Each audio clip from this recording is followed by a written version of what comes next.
Good morning. This is the Eager Beaver Show. You are listening to a True North Eager Beaver Media Incorporated podcast.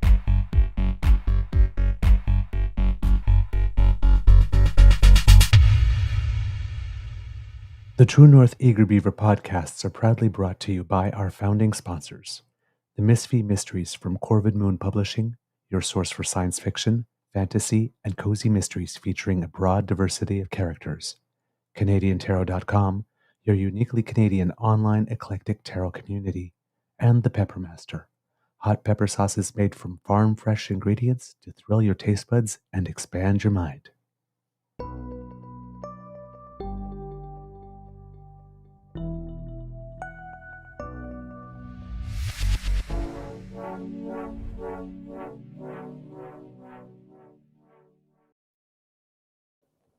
Well, good morning and hello, kids and cubs, and welcome to season 5 and number 791 of the Daily Beaver Morning Show.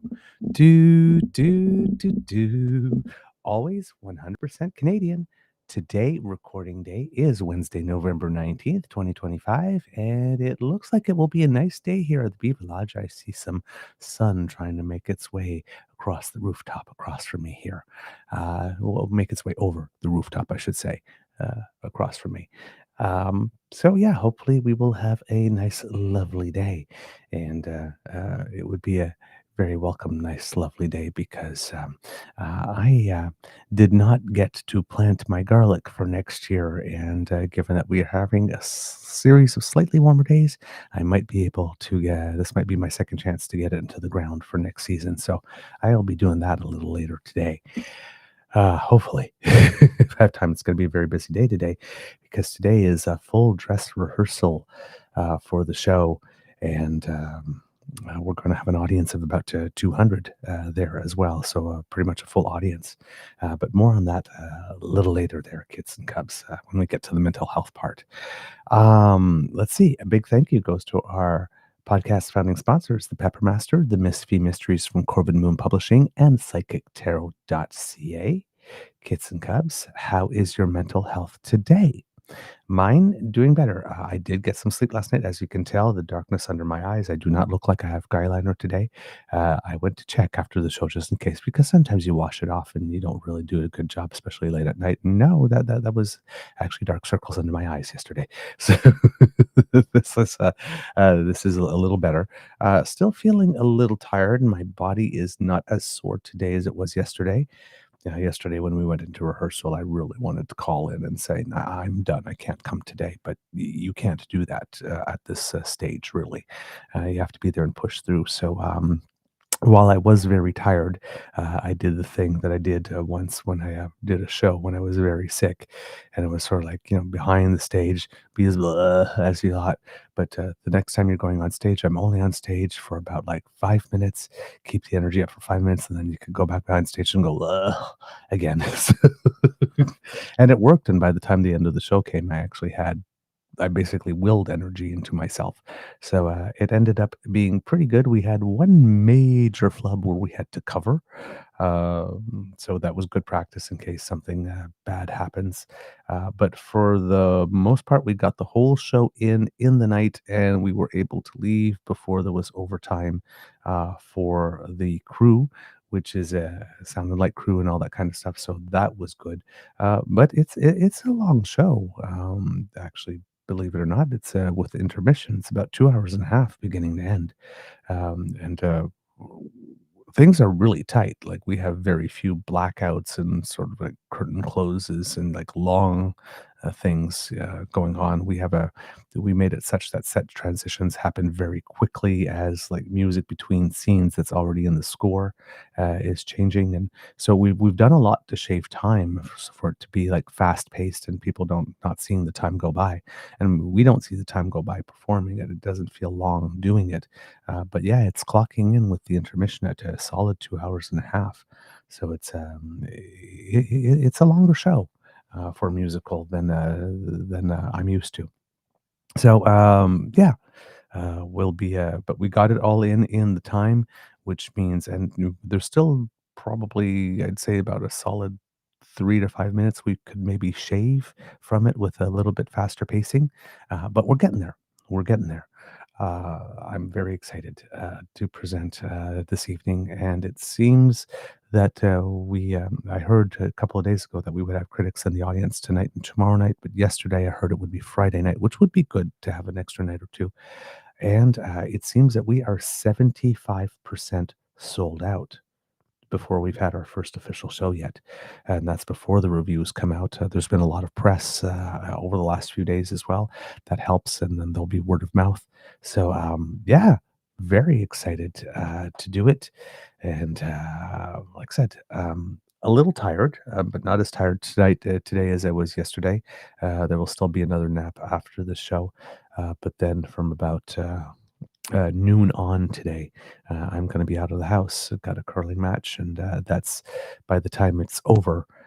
We are relatively close to time. It's be about 3 o'clock by the time it's over, and my call time is 6. So there's really no point taking an hour to get home and then an hour to get there. I'm just gonna stay at the curling club, do a little work from there, go out and grab some supper, and then just go directly to the theater from there. So it's gonna be a long day. I'm gonna be out of the house probably a solid 12 hours, maybe 10 today. But hey, that's show business. It's my glamorous life. So yeah, we're feeling pretty good about it, and I'm feeling pretty good about it. I have two little things that I haven't nailed down completely yet, so I have to talk to a couple of people and figure out. There's one dance pass where I'm anchoring a line all the way at the end of the stage, and for some reason I can't seem to get on my spot before the next series of moves happens, and I'm walking as fast as I can. And there's a lot of people on stage to navigate to get there. So sometimes you bump into people and that slows you down. But the person that's in the front of the line from whom we cue off, by the time I get to my spot, they've already started the series of moves. So I have to try to find a way to get there more quickly at some point today. And figure out on which beat the first move actually starts, because every time I get to my spot, I'm just trying to mask the fact that the move has already started before I got there, and I'm not doing a particularly good job of it. And since you can see all of me, I got to do a better job of that. So that's the one thing I need to really, really tidy up. And then there's another thing I need to tidy up, but I'm not as visible. So if I don't get it exactly right, that's fine. And that's another one again. Both of them, I know the steps. I just can't seem to get into the position that I need with the number of bodies on stage on time to start it at the same time as everybody else. So I have to find a solution to that tonight and try it live tonight, because we won't have time to rehearse it again. So tension, tension. But other than that, everything is going well. I had one costume change that was that was impossible to do in time. So we changed an exit of mine to make that happen. And now that's happening in time. So I'm not worried about that anymore. But yeah, all is good. All is good. And I am very excited. And for those of you who have purchased tickets and are going to come see it, I think you are going to have a very good show and a wonderful evening of entertainment. So I'm very, very anxious to present it to you and hear what you think. All right, kids and cubs. On to today's show. We're going to talk about a little bit about some budget stuff. We're going to talk about the Prime Minister off on another trip to drum up trade and make deals and all that good stuff. And if we have time, We'll talk about a couple of premiers getting a little too close to the notwithstanding clause yet again and taking some more active measures, unfortunately, to use our charter against us, to weaponize our charter against us and against our most fundamental and supposed to be unalienable human rights. But, well, we have a different brand of conservative premier in 2025 than we did in 1982. Let's put it that way. We have a brand premier for whom laws and rules or whatnot merely appear to be inconveniences they need to bulldoze over rather than things they should be working really hard to respect. That's not good. And hopefully, these moves will lead up to the end of these premiers' reigns sooner rather than later. But budget for the moment. Kids and Cubs, the budget survived yet another confidence test yesterday because yesterday was the first vote on a Ways and Means motion to for the budget to go ahead and I guess advance to the next stage. And it seems that did indeed pass, according to our friends at iPolitics. But there are, and there'll be more things, right? There's the Ways and Means motion, and then there will be discussions at committee, and that's where things are going to get probably rather exciting because, as you know, the Bloc wanted the budget to fail. The Conservatives said they wanted the budget to fail, but didn't actually have the follow through required to make that happen, nor the courage for the follow through required to make that happen. But given that the NDP and Greens do not have official party status, given their low numbers, the committees are entirely composed of Bloc, Conservative, and Liberals. And given that the Liberals are a minority government, they don't necessarily have the majority on these committees. So it will be interesting to see how the Conservatives and the Bloc try to rewrite the budget in their image through changes and amendments at committee. And then we'll see whether or not those amendments survive, number one, and then whether or not the budget that will be presented for final reading with all the changes that will be incorporated at committees will be a budget that the Liberals will still want to pass or create a pretext for the Liberals to go, well, this is not our budget anymore. They changed it so much. And maybe engineer their defeat. Who knows? We don't know. But that's where the things are going to happen. And then, of course, like we said, after the committee, there's going to be the budget implementation bill. And if that one passes, then all the confidence motions on the budget are done until there is, most confidence motions are done unless MPs present it as an opposition motion and make it a confidence motion, or there is another bill, a matter of confidence. The next one probably would be the spring economic statement when it comes, if there is spending measures within it. This is spring economic statement isn't necessarily a confidence measure unless there are dedicated spending measures within it, and then it would be. These are so we would have some legislative peace for all intents and purposes for the next few months if the budget implementation bill passes. But that's still a little bit away because, like I said, it has to go through a committee. And there will be, I'm sure, many suggestions for amendment there, given that the Bloc wanted to add a whole bunch of stuff that would have really raised the deficit into it. And the Conservatives basically still have not accepted that they've lost the previous election and keep on trying to govern from the opposition benches. I'm sure that they will make those attempts in committee as well. I just don't know how much help they're going to get from the Bloc. They're more likely to get help from the Bloc now because Yves-François Blanchet seems to be particularly pissy at the moment that Mark Carney did not reach out to him in the manner that the Bloc leader felt, I guess, he deserved on the budget. And that's why the Bloc Québécois completely flipped. They were during the election campaign stating that they would give this government leeway until about the U.S. midterms, and they've pulled that back, and it looks like that's not going to happen anymore whatsoever. It seems that whatever goodwill the could have been built between the leader of the Liberal Party and the leader of the Bloc Québécois is already the well is already dry on that, and it seems that the Bloc Québécois has just written the prime minister off. Now, politically, of course, this is strategic and convenient because if the Bloc Québécois would like an opportunity to get more seats from the 22 that they are now, because they have now because they did lose some in the previous election, um, their best bet to go to an election would be sooner rather than later, and particularly prior to the next provincial election in October 2026. That right now it looks like the Parti Québécois might win, because when the Parti Québécois wins, it's usually not good for the Bloc in a next election, particularly since this version of the Parti Québécois seems to be hell-bent, has it as a core policy plank that regardless of what the polls say, they will be holding a referendum on Quebec separation.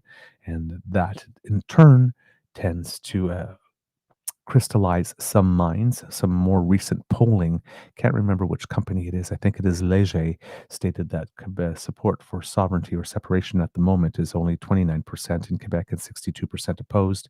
Of course, that can change while you have parties actually beating the drum for it to happen. But at the moment, there doesn't seem to be much fervor for it. So that would usually create a situation that if there's a Parti Québécois that is pushing a referendum, that there'd be a little backlash within the province, which could affect the Bloc. Uh, if, let's say, this minority parliament does not go 4 years but falls after the next Quebec provincial election. Speaking of provincial elections, there are other premiers that are pondering going more quickly. It seems that Danielle Smith might want to try to secure another majority before all the poop hits the fan and all the stuff that she has done. And it looks like Premier Wab Kinew might be considering a similar move. Also, the Premier of British Columbia, David Eby, might be considering a similar move, considering that the Conservative Party in British Columbia is a complete mess, and the Conservative factions in British Columbia are warring against each other with the Conservative Party of, not the Conservative Party of Canada, Conservative Party of British Columbia on one hand, and the newly formed One BC Party, which appears to have no reason for existing other than residential school denialism. There's no other policy planks whatsoever. Their Twitter feed is just constantly show us the bodies. Did anybody really die? Uh, you know, uh, and the whole sort of American U.S. style. Oh, don't the white people guilt, and you want white people to feel bad about themselves for things their ancestors did, and it's like we don't want white people to feel. Nobody wants white people to feel bad about themselves today because of their ancestors did. They just people that believe in reconciliation, truth and reconciliation just want, like, let's just say the truth about what happened and own it and acknowledge it as a fact, as a reality, a forming reality of our nation, an embarrassing chapter of our history. And let's work henceforth to try to make sure that something like that never happens again, and where we can repair the intergenerational damage, right? That's about the extent of it. But the anti-everythings want everything to be about them and their victimization, and according to them, doing that is wanting to make them feel guilty. Um, and I mean, listen, acknowledging past wrongs does not mean that everybody alive today who in some way or form has benefited from those past wrongs this needs to feel guilty about it every day. But yeah, it's not that hard a stretch to admit that we weren't perfect all the way through, and we did some really great things like build a railroad and all that kind of stuff. But we did some bad things. There's a lot of exploitation, for example, of workers of Chinese heritage when we built that railroad. That probably wasn't all that great, that we probably should acknowledge, and I think that we have, that we didn't do right by the people back then. So, you know, you can accomplish great things in ways that perhaps weren't so great.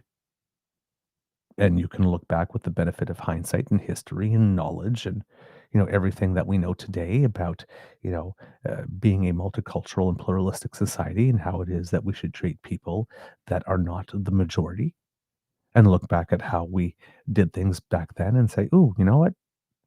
Yeah, we did accomplish some great things, but we could have done better in the process." And when it comes to Indigenous people, we could have done much, much, much, much, much better in the process. So I don't know why why the One BC party exists really, other than to push the outrage button and the white victimization button. But it's creating a situation in British Columbia that's a disaster for conservatives there. And David Eby might want to take advantage of that because he has a razor thin government at the moment and might like a little extra breathing room and, an extra year added to his mandate. Right. So there's lots of maneuvering provincially here that makes it such that it's difficult for certain parties to go ahead. But like I said, particularly for the Bloc, if they want an election to secure more seats, or Blanchet wants to secure himself in that position for a longer time, he absolutely needs to go before October 2026. And in Quebec as well, interestingly enough, it seems that the CAQ is picking up a little additional popularity in the polls. They've been in the dumpster for quite a while in some recent provincial polling here in the province of Quebec, update November 13th, that would in that the CAQ, which of the leader while ago, is picking up a little bit of steam, not a ton, uh, but a lot, um, because it was pretty much, well, basically the seat was looking like it would be zero following uh, the next election if it happened, and now they're showing 3 seats for the CAQ. The CAQ had hit a low of 14% in public opinion polling, and they're back up to about 17%. Not a big move. The Parti Québécois had hit a high of 37% in October, and they're back down to about 33%. And the Quebec Liberals, since having Pablo Rodriguez become their leader, had been as low as about 15% at the beginning of 2024, and now they have climbed up to about 26%. So the gap between the PQ and the Liberals has narrowed from 11% in October, around, let's see, October 5th, to 7% here on November 13th. But seat count is still showing the Parti Québécois with 72 seats in the next election projected, and the majority 63 seats, with the Liberals at 39, the Conservative Party of Quebec at 7, Québec Solidaire at 4, and the CAQ at 3.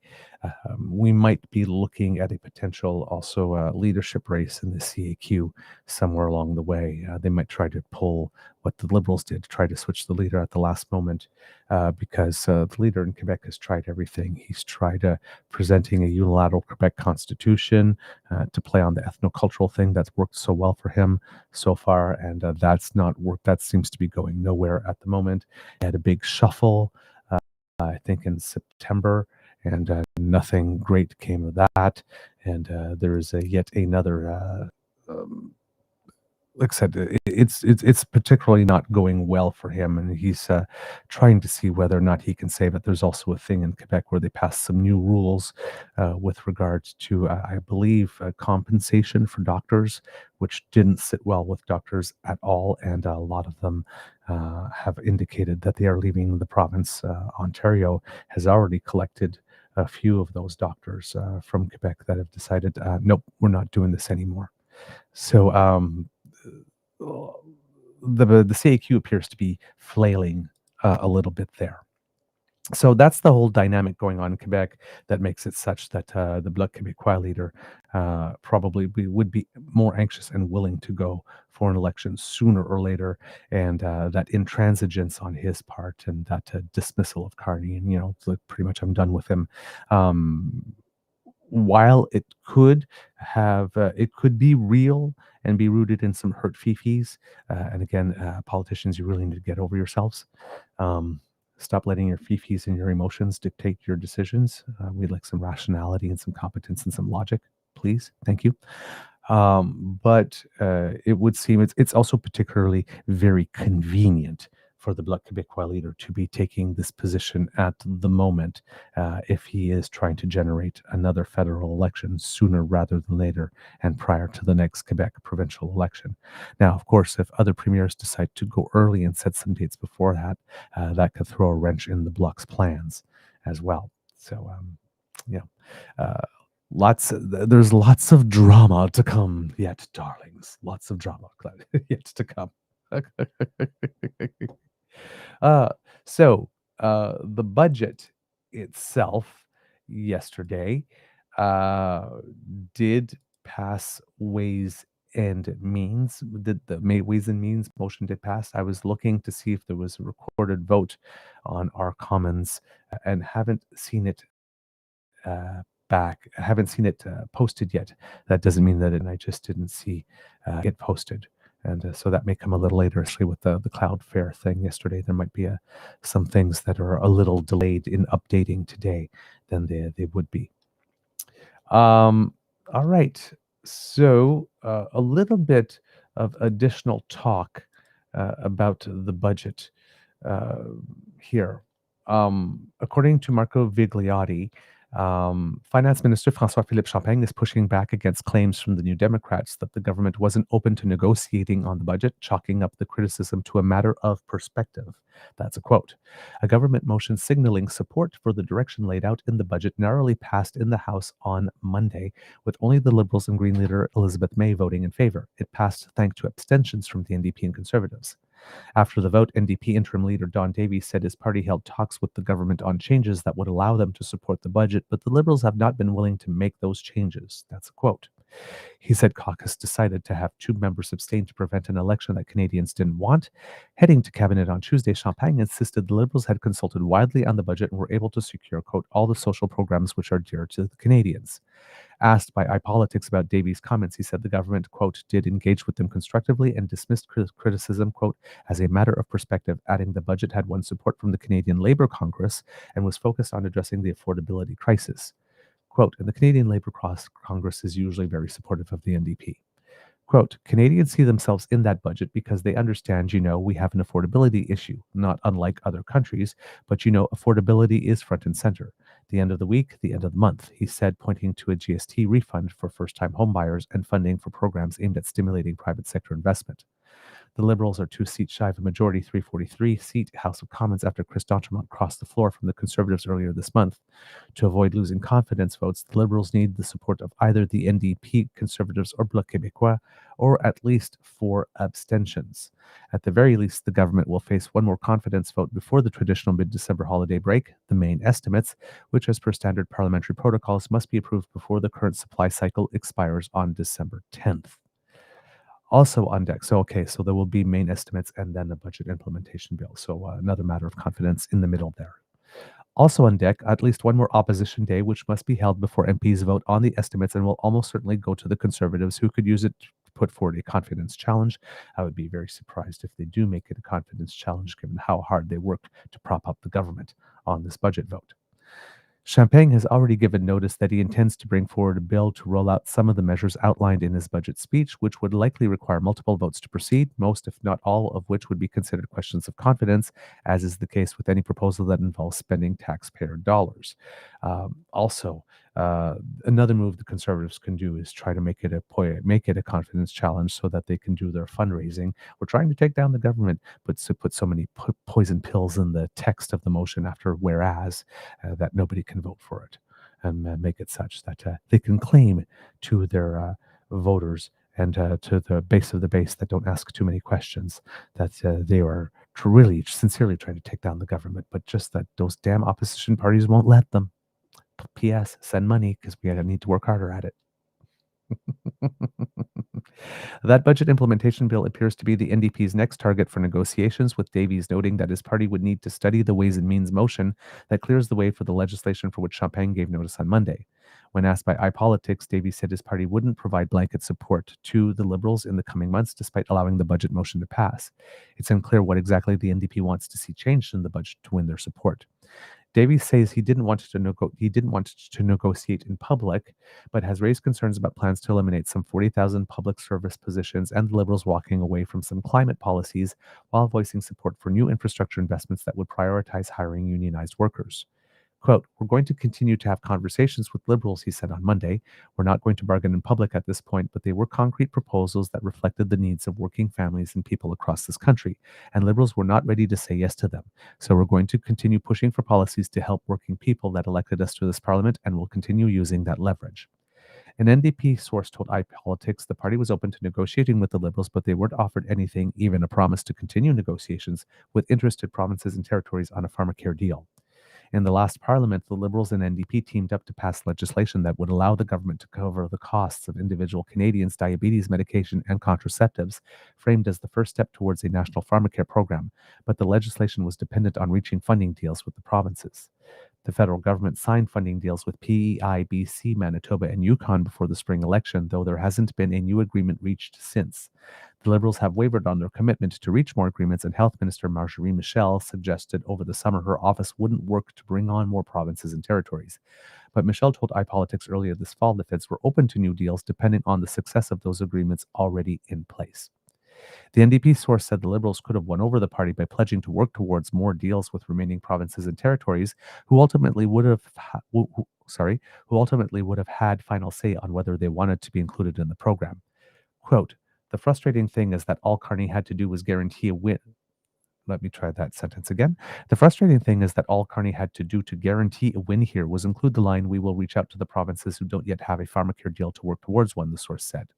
Quote, "It should be considered untenable that Manitobans with diabetes have thousands of dollars a year in medicines and supplies paid for by Ottawa, but Ontarians and Saskatchewanians pay out of pocket. Well, blame your premiers for that.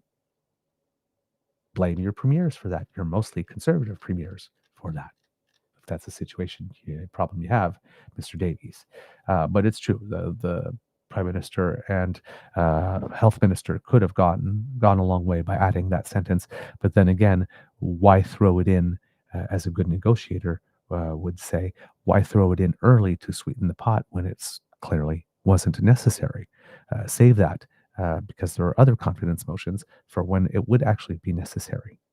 And so there might be a little bit of keeping the powder dry for the Liberals on that front. With regard to the budget and things that were going on, so shenanigans and stuff with to it. With regard to the bloc, according to Rob Russo, who's a journalist, appears to be one of those old-style liberals that have no time for separatism and the bloc, and he may need to get over that to smooth things over for future votes.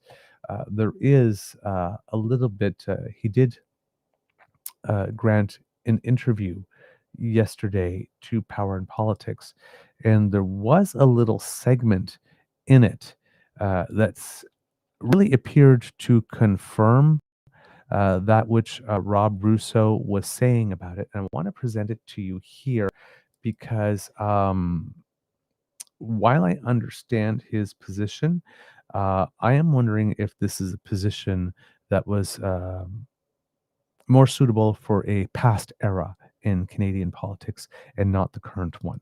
So we'll show this and we'll get back to this conversation in a couple of seconds.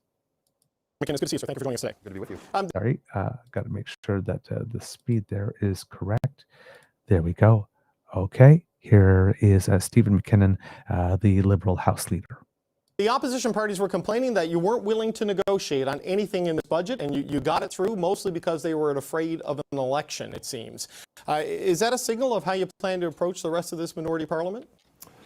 Well, no. We have a minority indeed. We believe we have a mandate. We certainly believe we have a mandate to present an economic plan, the one that was passed in the House of Commons yesterday. But as for future bills, initiatives, programs, motions, and the like, we of course view those all as one-offs, and we will continue to dialogue with members of opposition parties from all over the House of Commons to try and attract the support of a majority of parliamentarians for the things that we're doing. There was a particular frustration from the Bloc leader, Mr. Blanchette. He had some strong criticisms of your government. I just want to play this clip and get your reaction on the other side. Have a listen to what the Bloc leader had to say. They were not good partners for anybody. They exploited the momentary weaknesses of everybody, and this is not how policy should be done. So I believe it will come bite their ass. You exploited weakness, sir, and it's going to bite your ass, is what he says. What's your response? Well, I'm shocked that we're allowed to use that word on family television, David. Look, what can I say? The Bloc Québécois opposed the budget. They said, to be fair to them, all along that they would oppose the budget, and they ended up opposing the budget. To not attract the support of the Bloc Québécois is not something I, as a Quebec member of Parliament, feel particularly sheepish about. I'm rather satisfied that we've perhaps we've offended some people who, at the end of the day, want to break up the country. You know, you do need to be able to have good relations with the other parties in a minority parliament. I mean, we've been going through this reality for a good 6 years now, since the 2019 election. I just wonder if sort of the hard line that was drawn here on not compromising on anything in the budget, was that to send a message that you're not going to move on day one? Because if you start giving concessions right away, you're going to be giving concessions every other day. Is that kind of the line the government was trying to take here? Well, here's a dirty little secret, David. I think a lot of the opposition parties certainly like a lot of the stuff in the budget. Conservative-minded voters, you know what they like? They like an emphasis on growth. We've lowered taxes for every single income taxpayer in this country. We're building major projects and accelerating them at speeds that we haven't seen before. This is a budget that grows our economy. And a heck of a lot of conservative voters that I'm aware of are a little chuffed about that. For New Democrats, we've protected many of the things: dental care, the Canada Child Benefit, school nutrition programs. We've protected those things that they feel strongly about. And I think amidst all of the sturm and drang and the heat and light of the opposition, I suspect there's more than a few of them who are quite relieved that this budget has passed and find a lot they can agree with in it. But are they relieved on a policy basis, or are they relieved on a political basis? Because I think it was the possibility of going back to an election, as you've been talking about, with voting on Boxing Day potentially. Yep. That seems to be the main motivation for certainly the Conservatives who abstained and may have had a backup plan, and for the NDP definitely in what they did. Well, that's quite literally true, that we would have, maybe not Boxing Day, but Boxing Week, been trooping off to the polls throughout Canada. I don't think that is a prospect that anyone in the country, certainly no one that I spoke to, found enticing. And I suspect that's a message that was received loud and clear by all of the opposition. And I suspect that has a lot to do with their thinking. But as for whether they're relieved or not for political reasons, that's a question, of course, you'll have to ask them.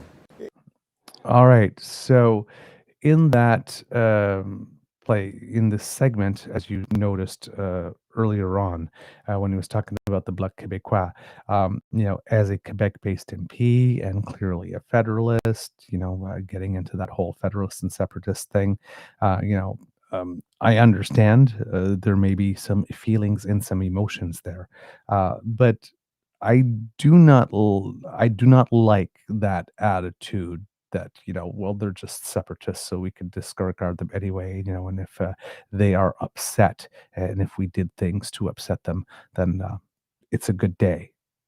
That's an I personally believe that that's an attitude that belongs back in the 1995, 1980 era of those discussions and those referenda, but not today, not when support for sovereignty is at 29%, and not when, which is not very high, but you have a potential Parti Québécois government coming with a somewhat charismatic leader that can rally some troops. I'm not sure if he's got the correct rhetoric for it that will fly, but that whole attitude that if we're making separatists angry, then we did a good job, um, might be a couple of decades ago. Nowadays. We've had the Bloc Québécois in Parliament, I think, since 1993 or 1997 or something of the sort. It's been there for a long time. It's a solid entity. It's not going anywhere, and we know what type of beast we're dealing with, unless we get a weird sort of leader like we had Pierre Carl Pelado for a while or something. No, that he was leader of the Parti Québécois, not the Bloc Québécois. Sorry. Um, but the Bloc Québécois tried a flirtation for about a year or two, leaning a little more right, and that didn't work for them at all. Their sweet spot is more left. The Bloc Québécois is very NDP-like in terms of social policy, but then of course with all the sovereignty or autonomist or separatist sort of vibe added to it. So. Yeah, I'm not particularly a fan of that attitude of disdain. I don't support separatism in any way, shape, or form, but I do accept that it is a legitimate political view, even though it's one I do not share.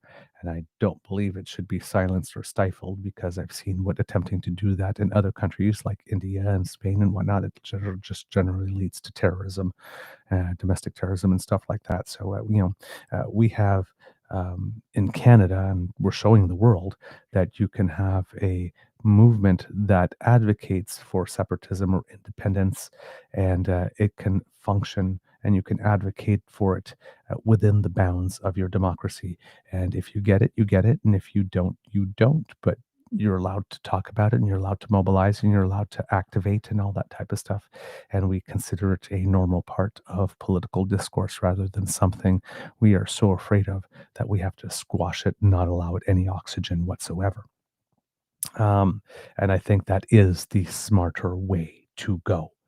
And that we are as a nation, we're doing the right thing here in that process.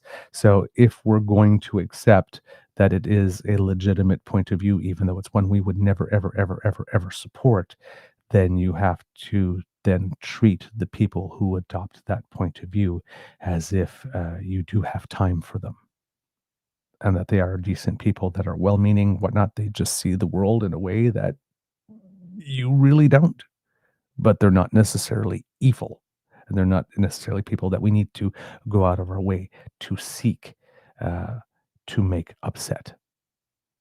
So that's my little great on with that positioning here. I think that it could use a slight evolution from Stephen McKinnon, and it might need it if the government wants to attempt to make this minority parliament last 4 years, or at least beyond the next Quebec provincial election. So we'll see. But there's a lot of people wondering if we're not destined right now heading to a spring election, given the way that the federal government does not appear to be afraid of an election. I'm not sure that they want one, but they're certainly not afraid of fighting one, at least currently, based on the way that they see all the pieces on the chessboard and the various elements that might be holding them back, either financial or an election timetable or party infighting, either at the federal level or at the provincial level. Like, for example, one of the things about the NDP that the Conservatives are probably not afraid of the NDP pulling the plug is because provincially the two leaders of successful NDP governments, David Eby and Wab Kinew, might want to go early, number one, which would deplete NDP resources. But the two provincial parties don't seem to want to have much to do with the federal one at the moment. Now, that may change when the federal one gets its new leader and they take on a new direction. But David Eby and Wab Kinew are governing a little bit like light progressive conservatives. We have two NDP premiers that are very pro resource development.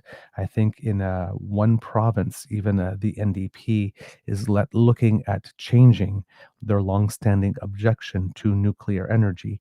And this is something that's foundational to not foundational, but it comes from a different era. If you were NDP somewhere, in the 70s and whatnot, and you had the Greenpeace movement and the anti-nuclear movement, that was the policy that was adopted then.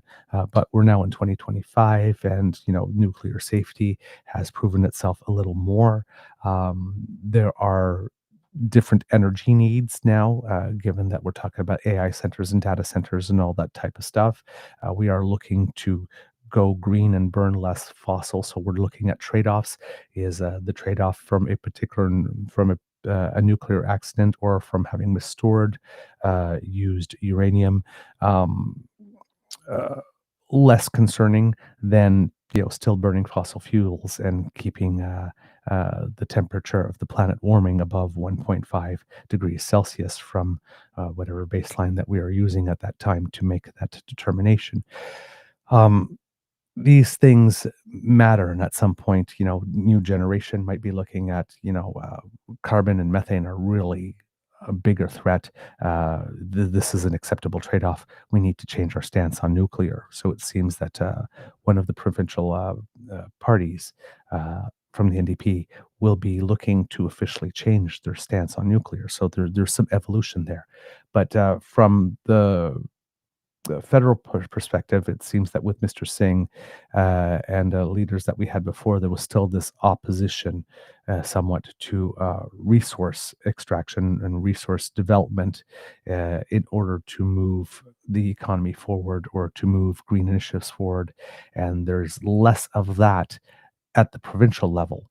The premiers are a little more pragmatic, and that might bring a change along in the federal level, depending on who we have as a leader once their leadership has been determined.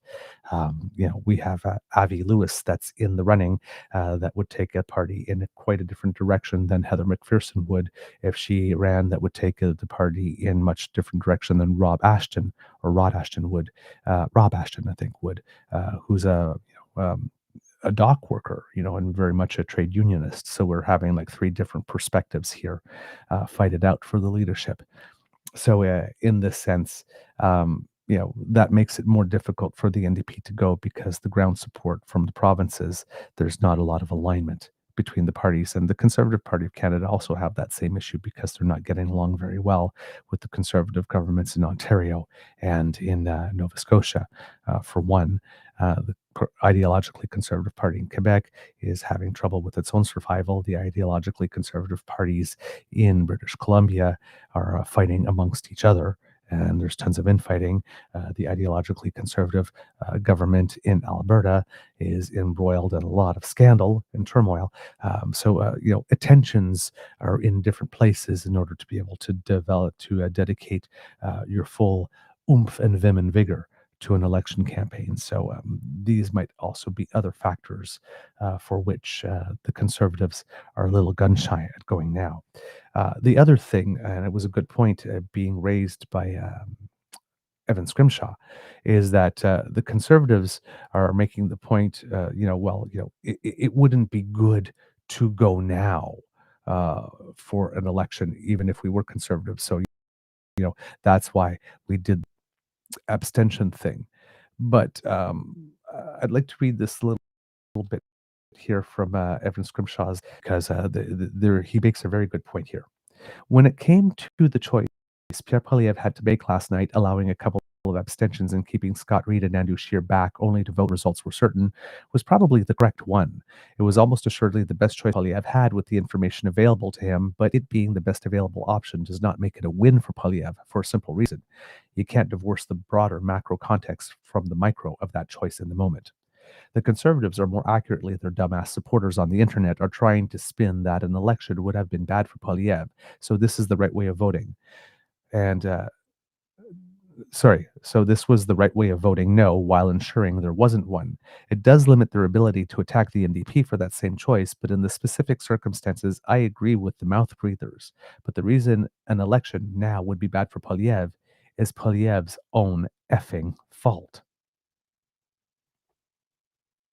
Right? Conservatives, it would be good for the Conservatives to go now. And why would that be? Because your leader is tanking. Your leader is a liability. Your leader is an anchor on the party. If Poilievre had spent the summer and fall putting the CPC onto an election-winning footing, or election-winning front foot, strengthening the party's economic offer, coming up with a better attack on Carney than lying about the carbon tax, and focusing on their offer of what a Conservative government would do on issues that they think matter to Canadians.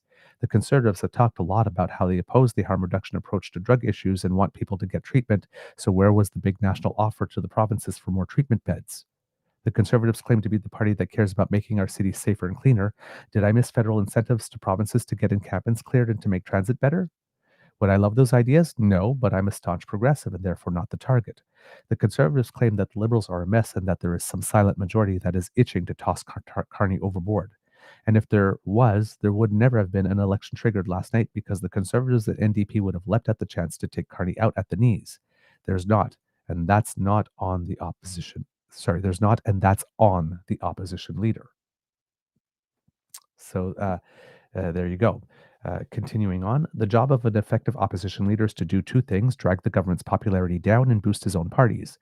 Since the election, Poilievre's been unable to do either of those things. Every poll says a variant of the same effing thing, which is that Poilievre has not made any meaningful number of Canadians who voted against him in April decide they'd want to vote for him now. Yes, do a couple of polls look like CPC minorities because the NDP are pulling back to the low double digits? Sure, but if you believe that would withstand a campaign, I have oceanfront property in Regina for you. Again, we talk a lot about oceanfront property on the north coast of Saskatchewan. So maybe taking a tip from us here. But yes, indeed, as we've been saying here, if we had an election campaign right now, if anybody believes that the support that is going back to the NDP because we're again back in the kicking the tires and there's no risk, wouldn't revert immediately back to the Liberals because nothing has changed stateside and nothing has changed with Pierre in terms of being a more attractive offer. You have to be engaging in some nuclear grade cope here. So there you go. Taking a victory lap that Poilievre mostly avoided a trap that Carney could only set for him because he's been shit at his job is the political equivalent of working really hard to do the bare minimum to not get fired. Just do the damn work and there's no trap. But the Conservatives are too addicted to the instant gratification of their sanctimony to realize that they've lost 4 elections in a row, and they aren't any closer to winning the next one than they were the day Poilievre won a common seat again. And so they're here having to pretend to an outrage we know they don't sincerely feel because they weren't willing to put their balls on the line and actually risk an election. It's performance art. There you go. The other problem for Conservatives defending this is that we can all effing see that it's performance art. As the Liberals at the end of the Trudeau experience, there's some things that are no spin zones solely because it's so bad and so obvious that any effort at spin is so obviously nonsensical as to be laughed at. The last time I saw spin this laughable was when the Liberals lost St. Paul's and people tried to trot out the, well, we only lost by a point line, as if losing a seat we managed to win by 8% in 2011 was fine. Defending the indefensible generally doesn't go well. The Conservatives have clearly decided they're not going to organize a coup against Poilievre, and so they're stuck in the land of suboptimal outcomes. Their leader is, quote, good enough in the way an over-the-pants handy does the job. Wow, they're polling too well to justify huge pivot, but not well enough to achieve government or even stop a majority. I've got the Liberals on 172 seats when I updated the model last night. And they've got a caucus more interested in fake forums to solve fake issues than in solutions to issues that Canadians care about. So, yeah, that's a little thing about where the Conservatives are at the moment. And polling wise, there's been some interesting data that has come out recently that would support that. As you, Kits and Cubs, Angus Reid in particular is a pollster that seems to lean more heavily towards the Conservative Party in its numbers. And there have Angus Reid had been showing for a significant amount of time the Conservatives ahead of the Liberals, at least in the party count, if not in the leader. That's the leader approval. That's one of those that are happening at the moment.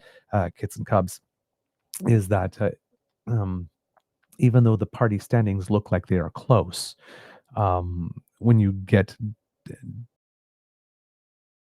really how much Canadians are liking the respective leaders of the parties, it stops working for Pierre Poilievre. He's still behind by about a solid 20 points or so. But Angus Reid, specifically, if I am looking at past data, let's look at the past 4 polls for Angus Reid and see what it is that they have come up with. Okay, or maybe the last 3 then, from what I'm seeing. And this is all since the election. So the first Angus Reid poll that we noticed came out September 2nd and indicated that the Conservatives had a 2-point lead over the Liberals, 40 to 38. And at that time, Nanos was showing Liberals plus 10, Abacus was showing Liberals plus 3, Main Street Liberals plus 2, Nanos Liberals plus, well, I said Nanos already. So that's what we're looking at. Leger had Liberals plus 10, plus 9, sorry, and Ipsos had Liberals plus 4, Ecos had Liberals plus 8. So Angus Reid was an outlier at that point. Then continuing on, Abacus started showing as well a 40-40 tie. And then we got to Angus Reid on September 21st, showing a Conservative 3-point lead. And with Abacus, there soon after showed Conservatives with a 1-point lead. So you had the 2 pollsters that seemed to lean more favorably towards the Conservatives, consistently showing the Conservatives with a slight lead in party intentions, if not with regard to leader approval or popularity. Then we continue, and Angus Reid released some numbers on November 6th. So this is the more recent numbers, and they're showing the Liberals at 40, Conservatives at 38. So the Liberals plus 2, which would be a 5-point swing since September 21st. So Angus Reid, the pollster that leans more heavily conservative, is showing the Liberals leading at the moment. That is not great news for Poilievre. Since then, Nanos is showing the Liberals at plus 3, Liaison is showing the Liberals at plus 8, Main Street Liberals plus 4, and Nanos, most recent one, showing Liberals at plus 2 here, and the most recent Ecos showing Liberals at plus 7. Most recent Leger showing Liberals at plus 5. These are all results in November. If we're going to the seat count, that basically shows, let's see what we have here. Sorry, this is being a little weird here. Showing Liberals at 170 and the Conservatives at 139. Not much change from what we have at the moment. The Bloc with 25, gained 3 seats, the NDP at 7, and the Greens with 2. So all 3 smaller opposition parties gain a couple of seats here if there were an election held today, according to the 338 poll aggregator, of course, that is. But in that data for Angus Reid, there's also some questions about Pierre Poilievre himself as a leader, and there is some new information there showing that the Conservative leader has hit some new highs lack of popularity with Canadians. And here there's a little clip, longer clip, I should say, of Sachi Curl, of Angus Reid talking about them.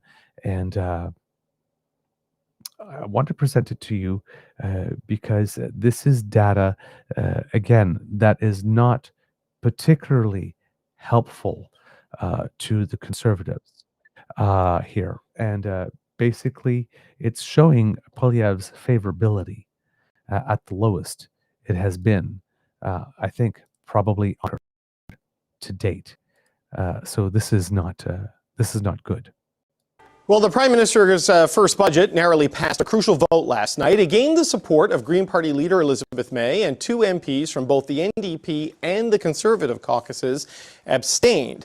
And new data could offer a glimpse into why the Conservatives in particular might not want to rush to the polls.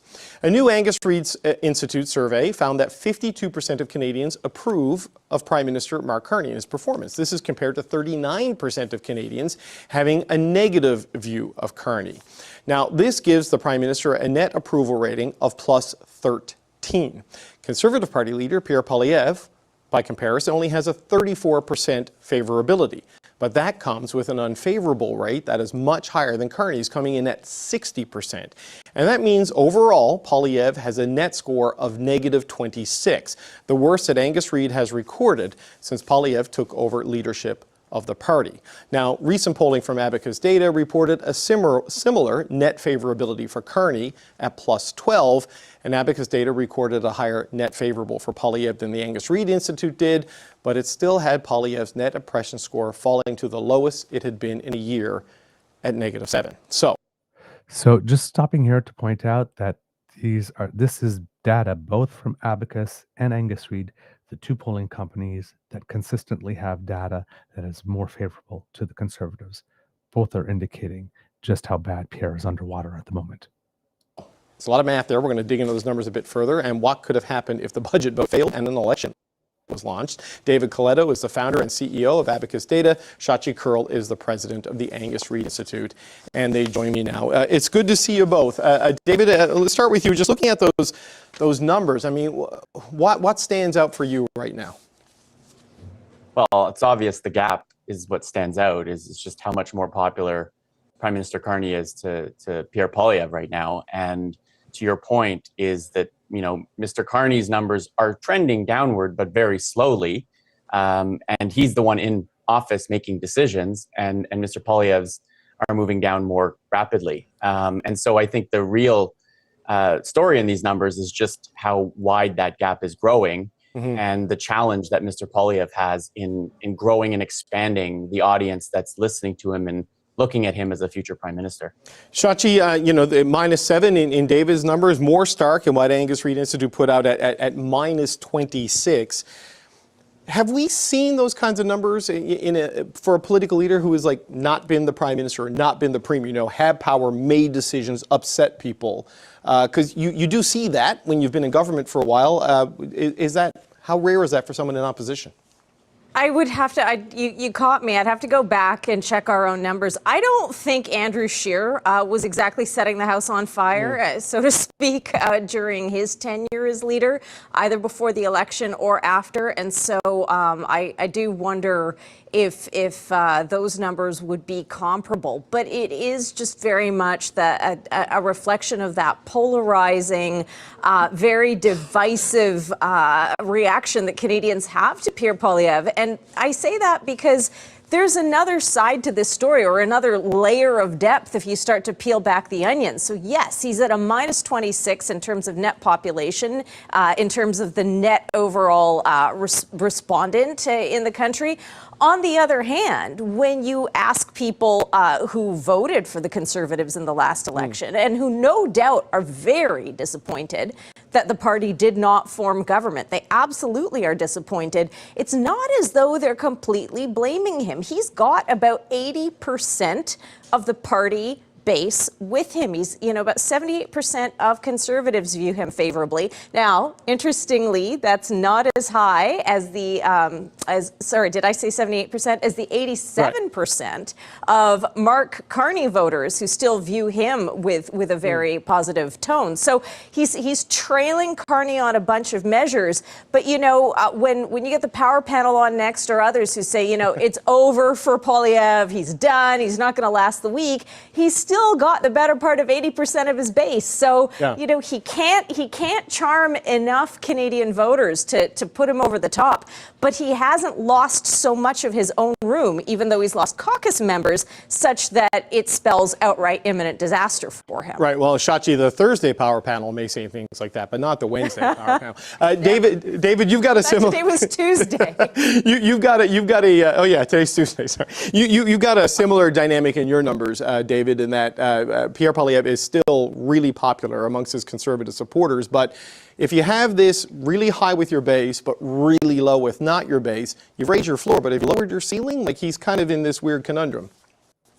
Oh, it absolutely has lowered their ceiling. And I think, despite the fact that the accessible voter pool, so in our polling, we asked people, are you open to voting Liberal, Conservative, NDP? Those open to voting Liberal right now is exactly the same size as those open to voting Conservative. But among those open to voting Conservative, 1 out of 10, just over that, say they have a negative view of Mr. Poilievre. So he is off-putting to some potentially accessible voters. That is the problem. But what I looked at the numbers, and then I argued in a column I wrote that there is 1 in 10 conservative supporters today who say they're there because of Pierre Poilievre. And so this is the paradox in a way that the party finds itself, that he is incredibly engaging and motivating to a subset of that conservative base. 4 in 10 say they have a very positive view of him. That's like higher than Andrew Scheer or Aaron O'Toole ever got close to getting. But he is so off-putting to the rest of the country that you can't imagine any of them at this stage being in a position to vote Conservative. Now, that's all in the context of today.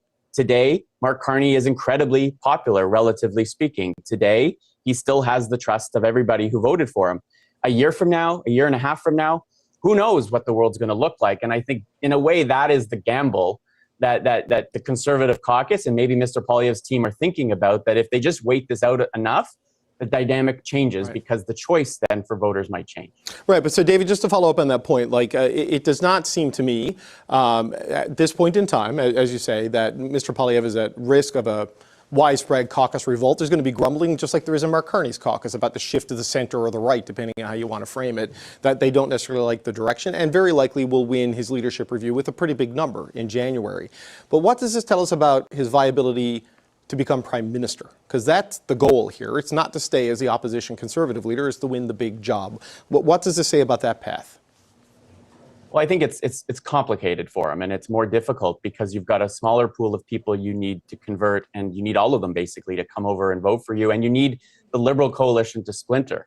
So that path is far more difficult than it was prior to the last federal election, and certainly at any time in the last 2 years before Donald Trump was elected in November. And so that's the real choice, because oftentimes in an election, unless there's one overriding issue, it often comes down to the person and the party people feel can best handle the issue they care most about. It's not just about, do I like the person, but are they competent? Do I trust them? Do I think they can handle the issue I'm most engaged about? And so the only upside, if I'm looking at numbers, the only potential opportunity here is that on the most important issue facing the country right now, when Canadians tell us it's the cost of living, the Conservatives and Mr. Poilievre still have an advantage on it. So if this cost of living crisis gets worse, if people become much more focused on that, that could be a path for him to make an argument. But right now, head to head, if this is a choice between who do you want to lead the country going forward, I think the reason why Conservatives didn't want an election last night is because they would likely lose that contest. Right. Well, Shachi, we're not getting an election. A good thing for me, because I thought it was Wednesday and not Tuesday. But you've got new data. Your polling here, we're going to put this up, also suggests the majority of Canadians don't want an election. 69% say it's too soon for another election, and 31% say a good time. So how much do you think that factored into all the little games and antics and tactics that we saw last night in the parliamentary vote? Oh, I think it was very, very obvious that, with the exception of Mr. Poilievre's camp and caucus, none of the other House leaders, none of the other party leaders or senior MPs were prepared to do anything other than what Canadians, 70% of Canadians, were telling them that they want Parliament to do. So it's like, the fact that people did not want an election. They didn't want one on purpose. They didn't want one accidentally, and they don't want one accidentally on purpose. Again, with the exception of that nearly 2/3 of Conservative voters, and really interestingly, not all Conservative voters, but nearly 2/3 who said, yes, it's time for a change. Let's have a vote.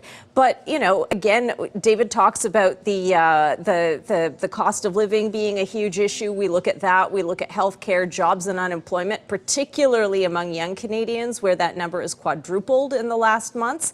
Right now they're going to say to you, what are you doing? Now is not the time for an election. And I think it is in part why we perhaps, Pierre Poilievre, as much as he doesn't tell us that he reads the polls, he's looking at these numbers as well and saying, okay, on the balance of things that could possibly make things worse, I'm probably not going to go out and start, shouting in a very bellicose manner for the writs to be dropped, because not even 100% of my own base is on side with that happening right now.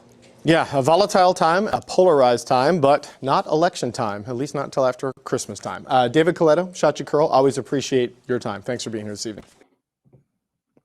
And there you have it, kids and cubs. So yeah, not the best data for Pierre, particularly from Angus Reid, showing that 60% of Canadians do not have a favorable view of him, and that his plus minus in terms of favorability is at a record low since becoming leader. And of course, his net unfavorables, just his gross unfavorables rather than the net rating, is also at a record high. Nobody likes Pierre. Nobody likes Pierre. Well, actually, sorry, let me rephrase that, because as they mentioned, those who like Pierre like him a lot. The 70 or 80% of the Conservative base, but the rest don't. And as I mentioned on my recent appearance on the O Show with Laura Babcock, and when you add that to the Spark poll that came out not too long ago, indicating that 64% of Canadians as a whole think that the Conservative Party of Canada would be better off without Pierre Poilievre. But then when you look at the data among people that identify themselves as being on the political right, not as conservative specifically, but on the political right of the spectrum, whether that's PPC, conservative, progressive, conservative, if you are a green and you're more of conservative than progressive, all the people that identify themselves, self-identify on the right, if you look at that data, 53% believe that Pierre should remain as leader and 47% believe he should go. So even within the right, the voters within the Conservative Party are much more to the right than a lot of the Canadian population, probably the Canadian part of the Canadian population that have parked their votes with the Liberals at the moment under Mark Carney and viewing him as the best progressive conservative prime minister this country has ever had at the moment. Right? That's there. But for people who identify themselves on the right, there's even a split. Right? 53 say that Pierre should stay, 47 say he should go. And that's probably just the strength of Conservative Party of Canada voters. So they're in this trap where enough of their voters, enough of their base, and those who contribute to the party regularly and in substantive amounts, enough to make it worth their while to keep this grift going, not caring whether or not they win or lose, because the money's good either way. That portion is still with him, all the way with him. It's not as strong as before. Again, as they mentioned, Mark Carney has 84% support within Liberal-based voters, and Pierre has lower.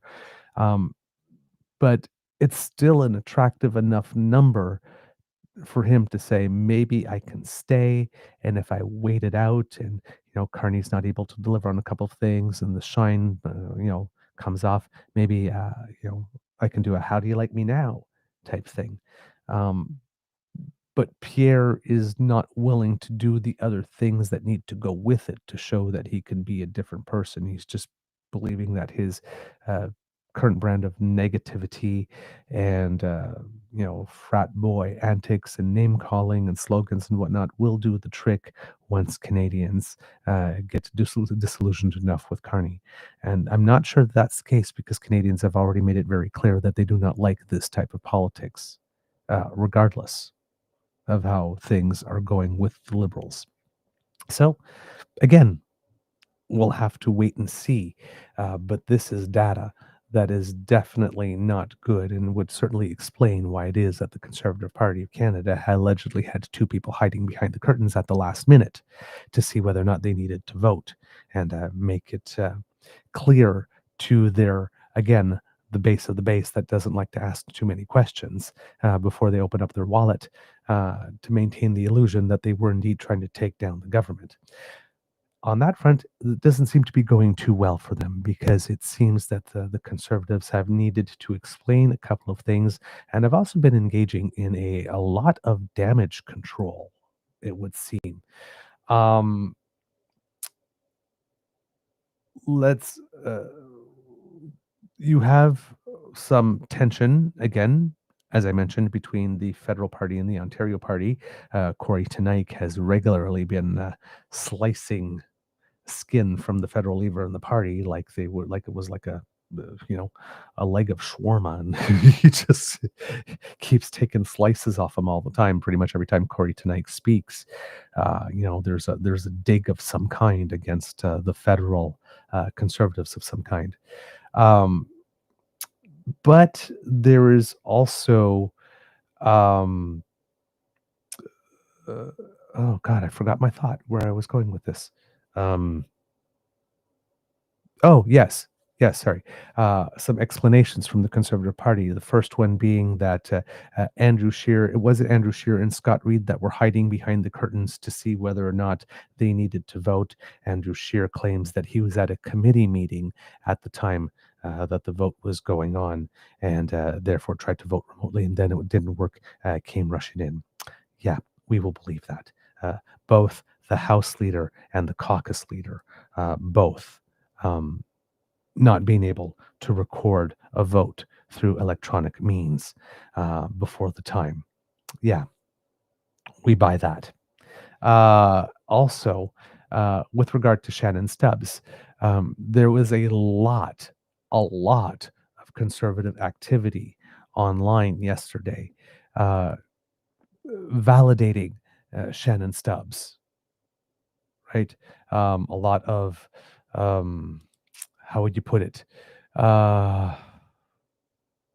Shannon Stubbs is an honorable person and a great constituency MP, and a great member of our party and all that kind of stuff. It was a lot of like sort of preemptive. Don't blame Shannon. So we have like these people, the paid influencers, saying things like a second Conservative MP, Shannon Stubbs, abstained from voting despite posting a video this morning on social media slamming the Liberals. Conservative MP Matt Generou, who is leaving Parliament in the spring, also abstained, as well as two NDP MPs, Gord Johns and Laurie Idlett.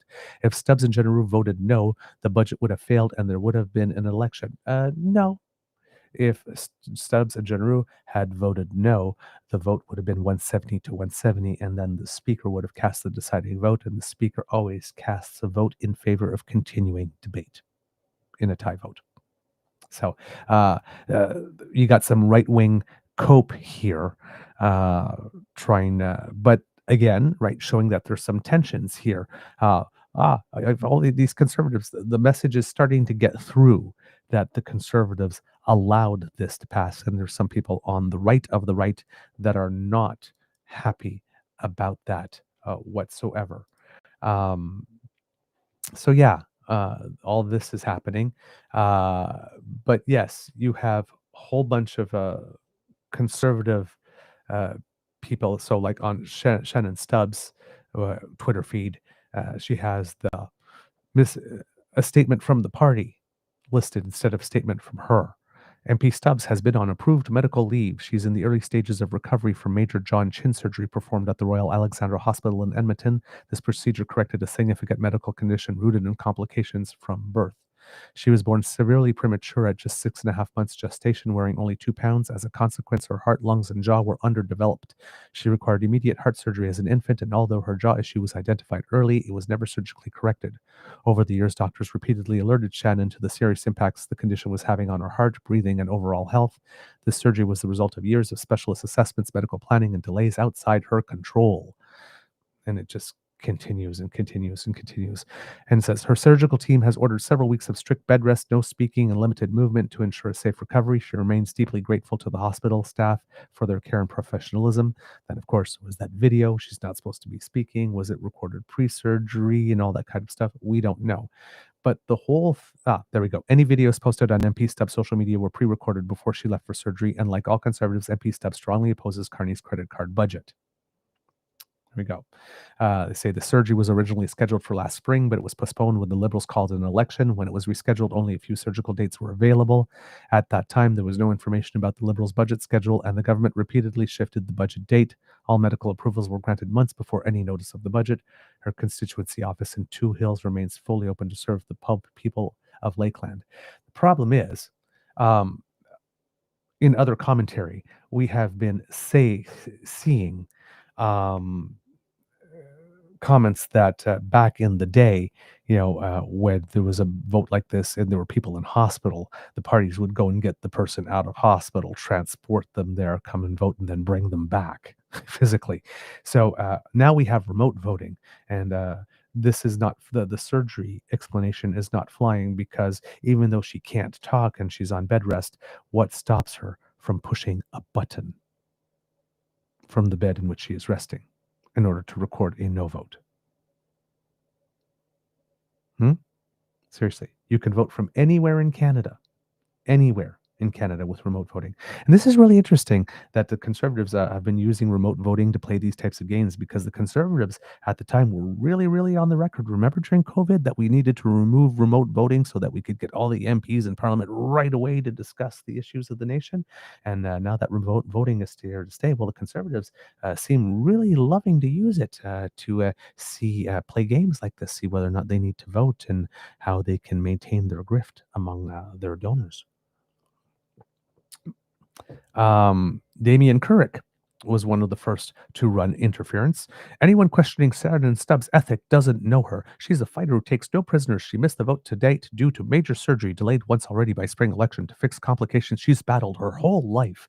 I spoke to her before her surgery. No, she wanted nothing more than to keep working. She would have loved nothing more than to vote down this disaster Liberal budget. And I know she stands 100% with Pierre Poilievre. From both Danielle Couric and I, rest up Shannon. Kits and Cubs.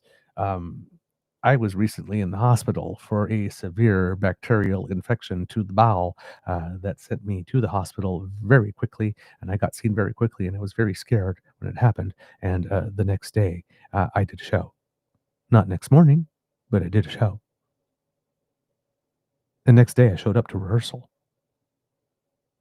All Shannon Stubbs had to do was have someone click into the site for her and press a button.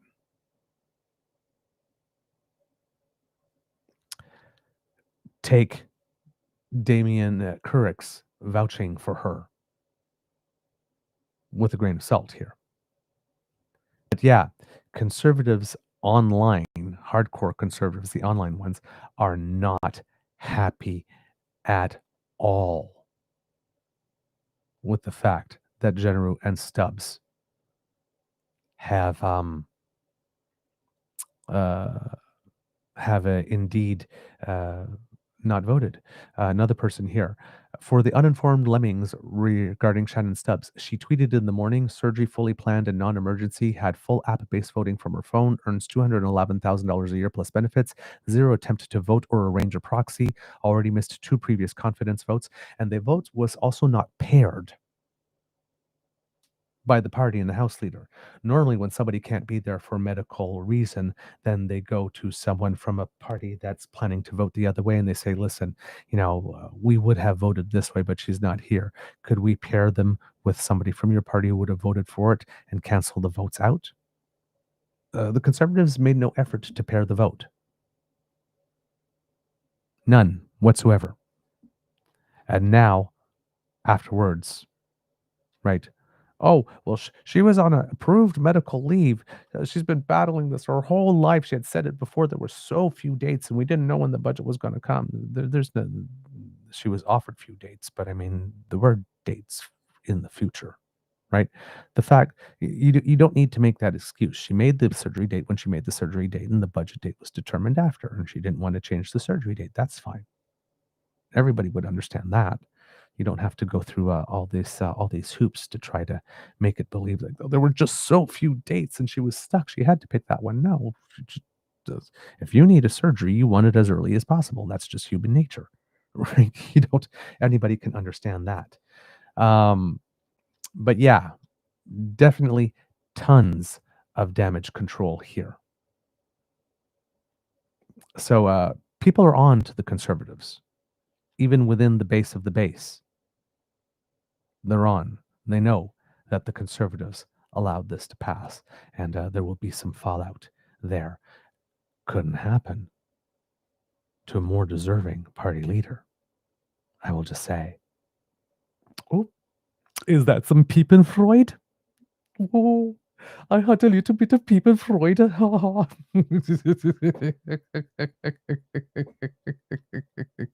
Hey, if things are not going well for Pierre, it's a good day for me. That's all I'm saying. All right.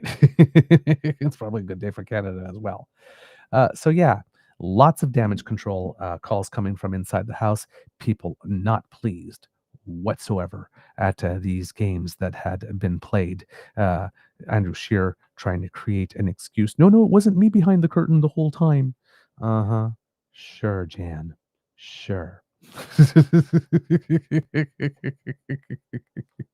Just seems that there's a lot of explaining coming from the Conservative benches. That is not typical for a situation such as this. All right, kids and cubs, let's keep moving because there are other things going on in the world today.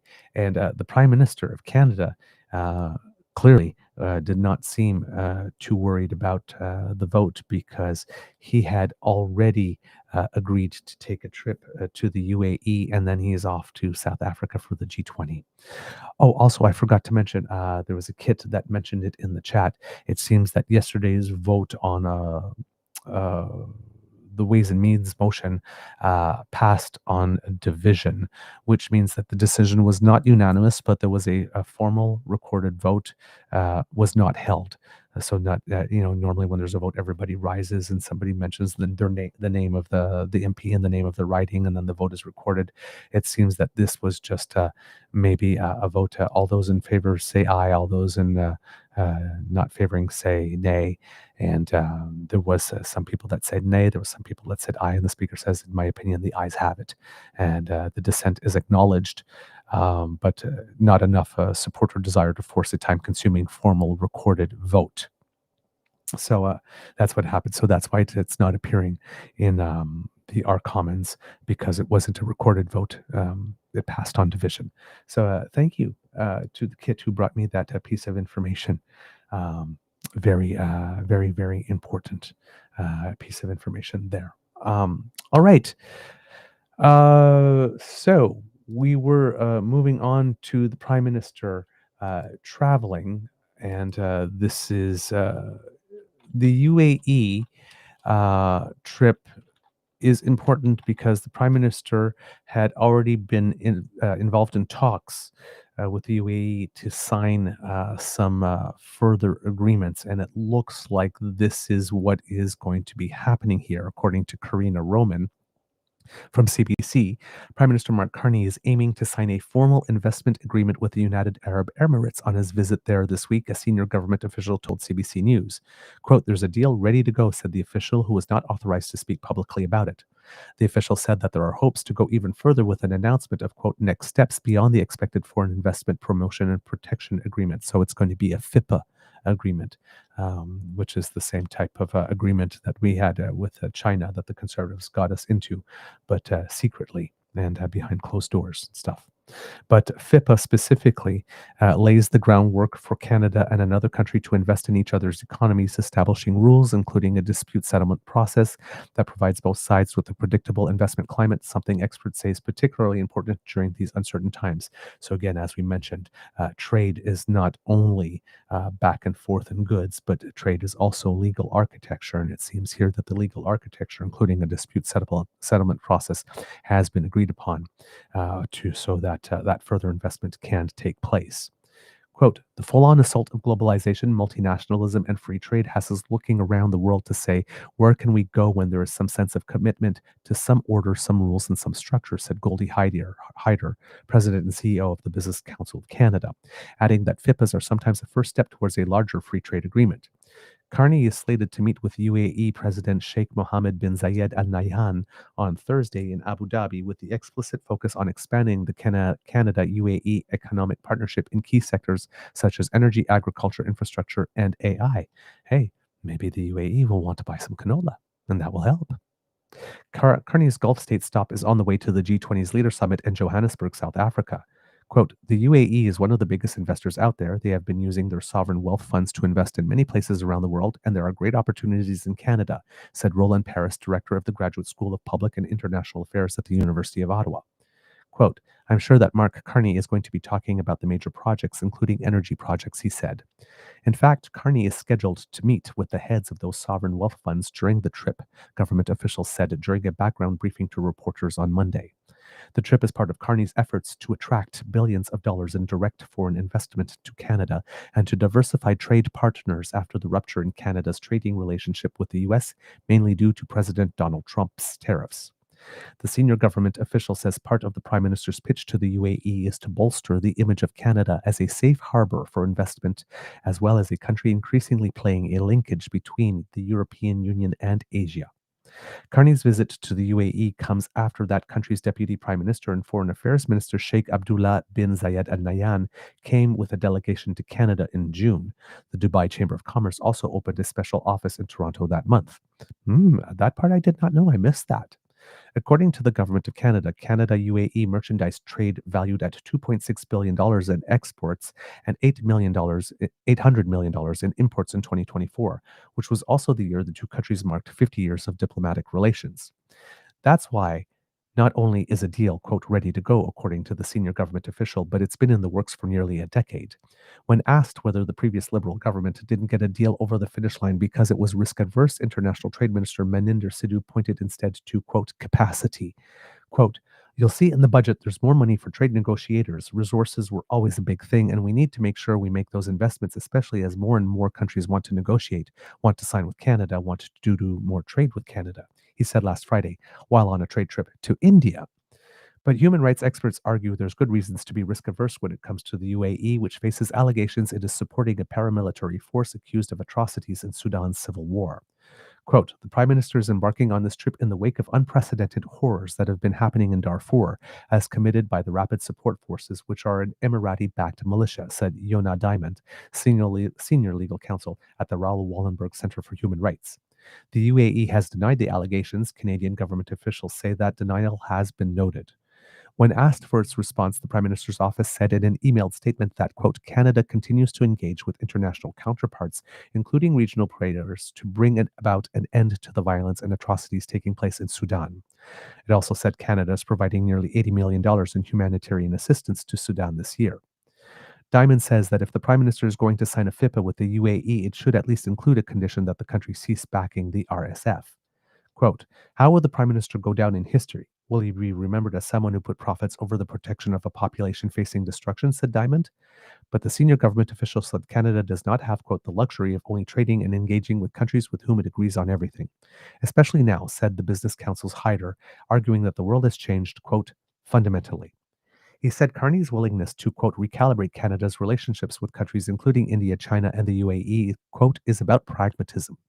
There are also some who believe that in these dealings, Canada can still export its principles and values, albeit quietly. Quote, there's no such thing as a perfect partner or ally out there for Canada to be doing business with, said Diamond Isinger, who is a trade policy advisor to former Prime Minister Justin Trudeau. Quote, we need to seek and forge relationships with people all over the world, and hopefully they import our unique Canadian brand of identity and support for human rights and otherwise, she said. Eisinger also said that Canadians have afforded the newly elected Prime Minister some grace in order to have time to execute a strategy, but that he will need to begin demonstrating a clear return on investment in the form of tangible deliverables for his meetings with major businesses about political leaders around the world. So that's what's going on for the moment here, with the Prime Minister traveling to the UAE and building on some discussions that had already taken place and progress that had already taken place prior to him being Prime Minister, but also since he has become Prime Minister. So every time that Pierre says that Prime Minister travels a lot but doesn't get a lot done, clearly he's lying, because past deals and past engagement with the UAE, when they came here in June, and there wasn't an official deal, but there was an agreement to push discussions further. Well, now, here we are in November, and it seems that we will be signing, there's very good possibility that we'll be signing a FIPA, again, which is the precursor, in often, many cases, to an actual full trade, free trade agreement. So with the signature of a FIPA, and then all those ground rules established, then that increase in trade could start happening. So those things that Pierre say mean nothing, or it's just bureaucracy, or just traveling, or just photo ops, are much more than that, clearly. And we're seeing evidence of it here. And once that is signed, it will be concrete evidence that there are deals signed, and that there's movement and things starting to happen. So yeah, that's going to make it more and more difficult for Pierre to keep on pushing that narrative that nothing is happening, and that the Prime Minister is pretty much just posing on the international scene. All right, let's see, what else do we have here, kids and cubs? Oh yes, the Swedish royals were here, and they hosted a state dinner for Canadian guests in Ottawa. And we have a little bit here. I believe it would be Sweden King Carl XVI Gustav. Pardon me, kids and cubs, I have to sneeze.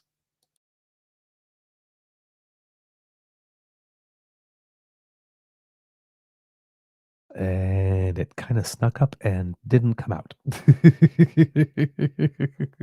All right. It'll probably happen a little later in the show.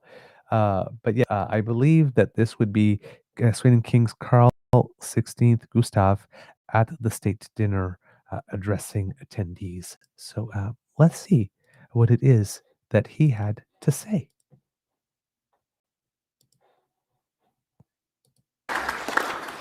Thank you, Mr. Chief Justice. I would now like to invite His Majesty the King to say a few words. J'inviterai maintenant Sa Majesté le Roi à nous adresser la parole. Your Majesty.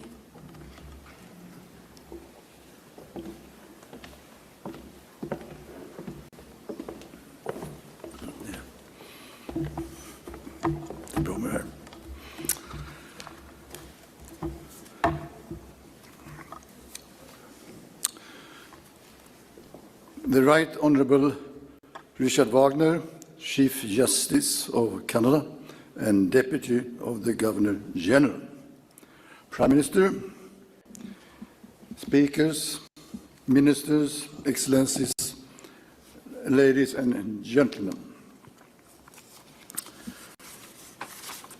We are sorry that the Governor-General is prevented from participating in this state visit, and would like to express our best wishes for a swift recovery.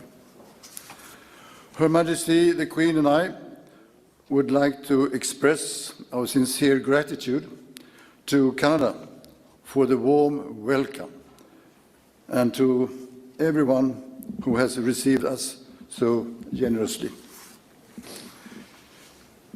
It is a pleasure to be back in Canada.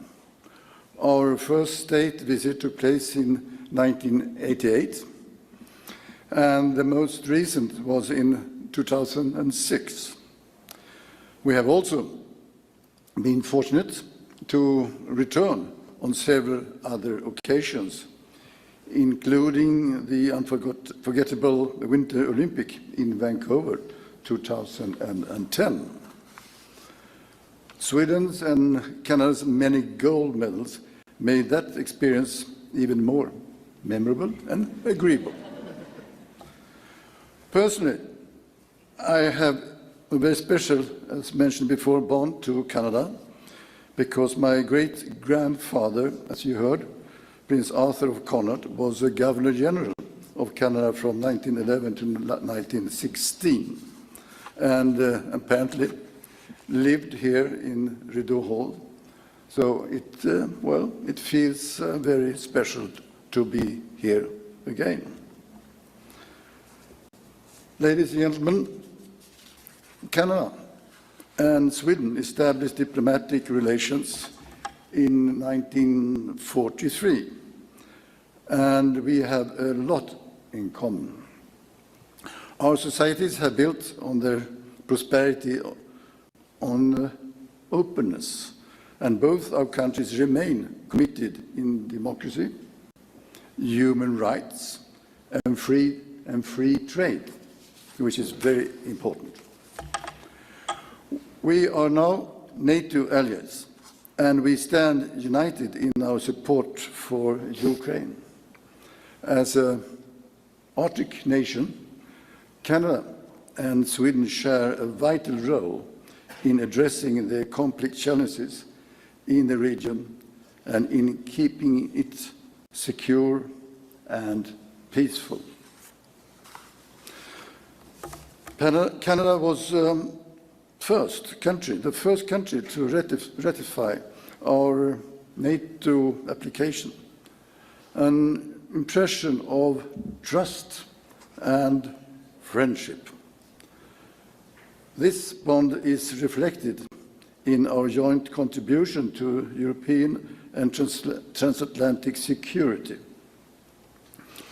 One telling example is that the Canada-led NATO multinational brigade, the Forward Land Force in Latvia, in which Canadian and Swedish soldiers stand, as you say, shoulder to shoulder. So, ladies and gentlemen, earlier today, a strategic partnership between our countries was launched, spanning security and defense. Dialogue on exchange of experiences related to indigenous culture and language issues will also be included in this collaboration. And we look forward, of course, to address these matters, well, together. Canada is also Sweden's 40th biggest export market, and around 150 companies are established here. Both our countries are global front runners in innovation and have strong ecosystem in research and technology. In addition, cooperation between research and institution and student exchanges constitute a solid base of talent for the future. And last year, many Swedish students went to Canada, and Sweden had the pleasure of welcoming a lot of Scandinavian students in return. Finally, the people of Canada and Sweden are united in their, passion for hockey, as we all know. The career of many Swedish players in Canada reflects the close and long-standing ties between our hockey communities. And many Swedish hockey players have spent significant part of their life in Canada, like Björn Salming, Mats Sundin, Daniel Alfredsson, and William Nylander, just to name a few. Hockey sort of evokes strong feelings in both countries. And when our national team meet in Rick, Canada and Sweden's interests are, well, certainly not allied. The same probably would be probably be said about curling, where both our countries are among the very best in the world. But, as I have said tonight, there is no doubt that on the world stage, when it comes to fundamental values and interests, Canada and Sweden play on the same team. So, thank you.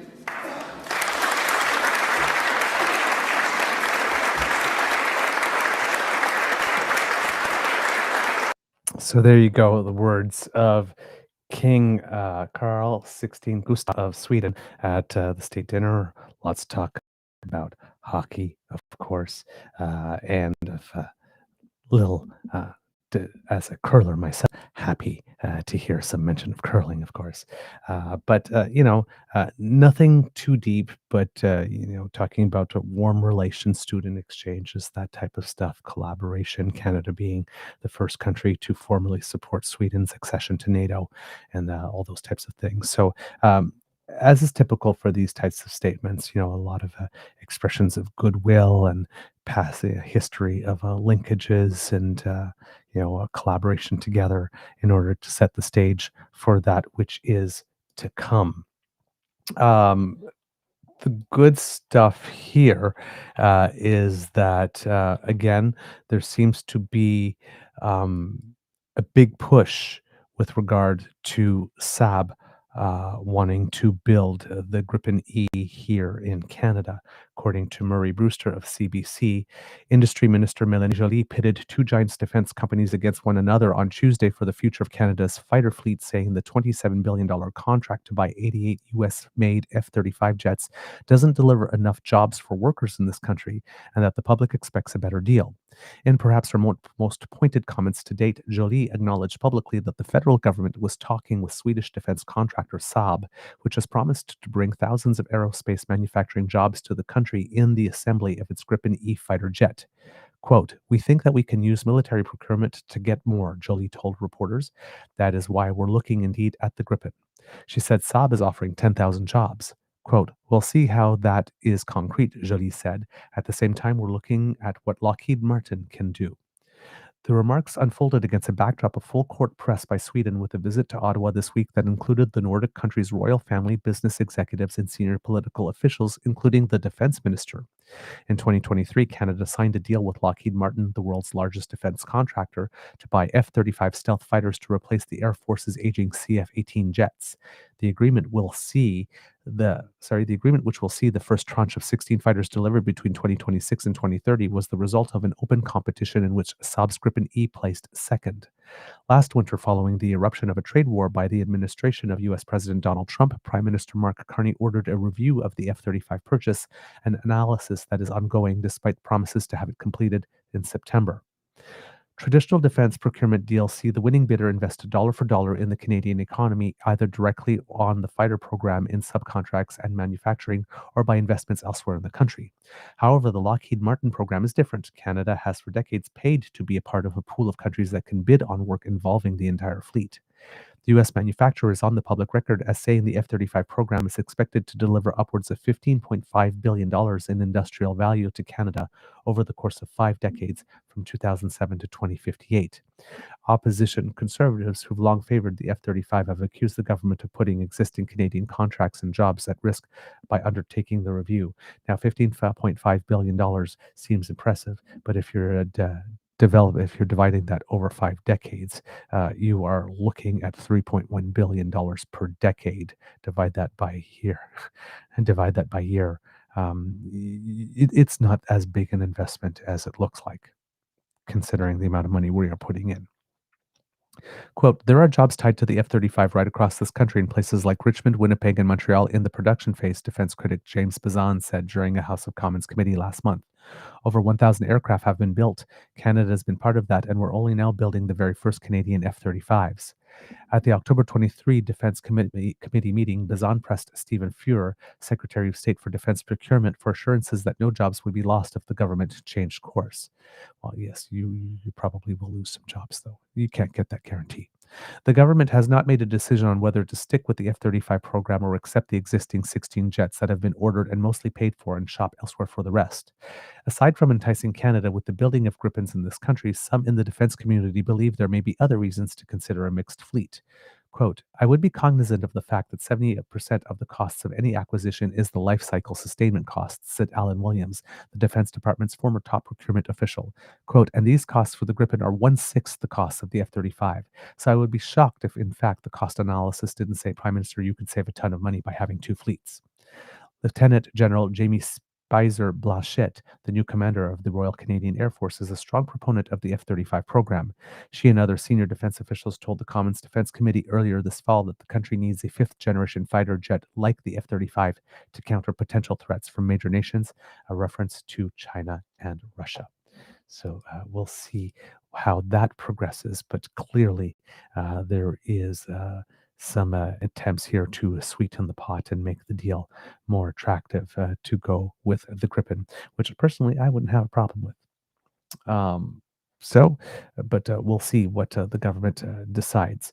They could also be using this as leverage to try to extract more concessions from Lockheed Martin, since that's the contract that's already in place.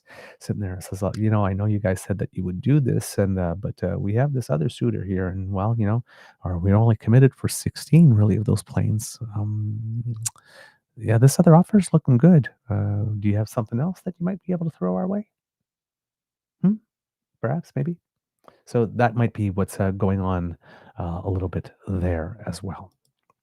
All right, kits and cubs. A couple of other things here. Briefly, Danielle Smith seems like she is going all in with the notwithstanding clause, according to CBC's Jason Markusoff. When a government invokes the notwithstanding clause, like Alberta just did on 3 transgender policy bills, it doesn't need to specify which rights within the Charter of Rights and Freedoms its legislation needs an exemption from. It could be any or all of the 10 charter sections the Constitution permits a provincial or federal government to act notwithstanding of. If that legislature invokes it, there's no way anybody who feels that specific government policy violated their rights can get it overturned in court. This broad exemption from charter rights, used sparingly in Alberta over the 43 years of the notwithstanding clause existence, is being invoked for the second, third, and fourth time within a month following Premier Danielle Smith's wielding of it to end the teachers' strike. But Albertans can understand which charter rights one of the law's government's restrictions on gender-affirming surgery and treatment for teens might have violated.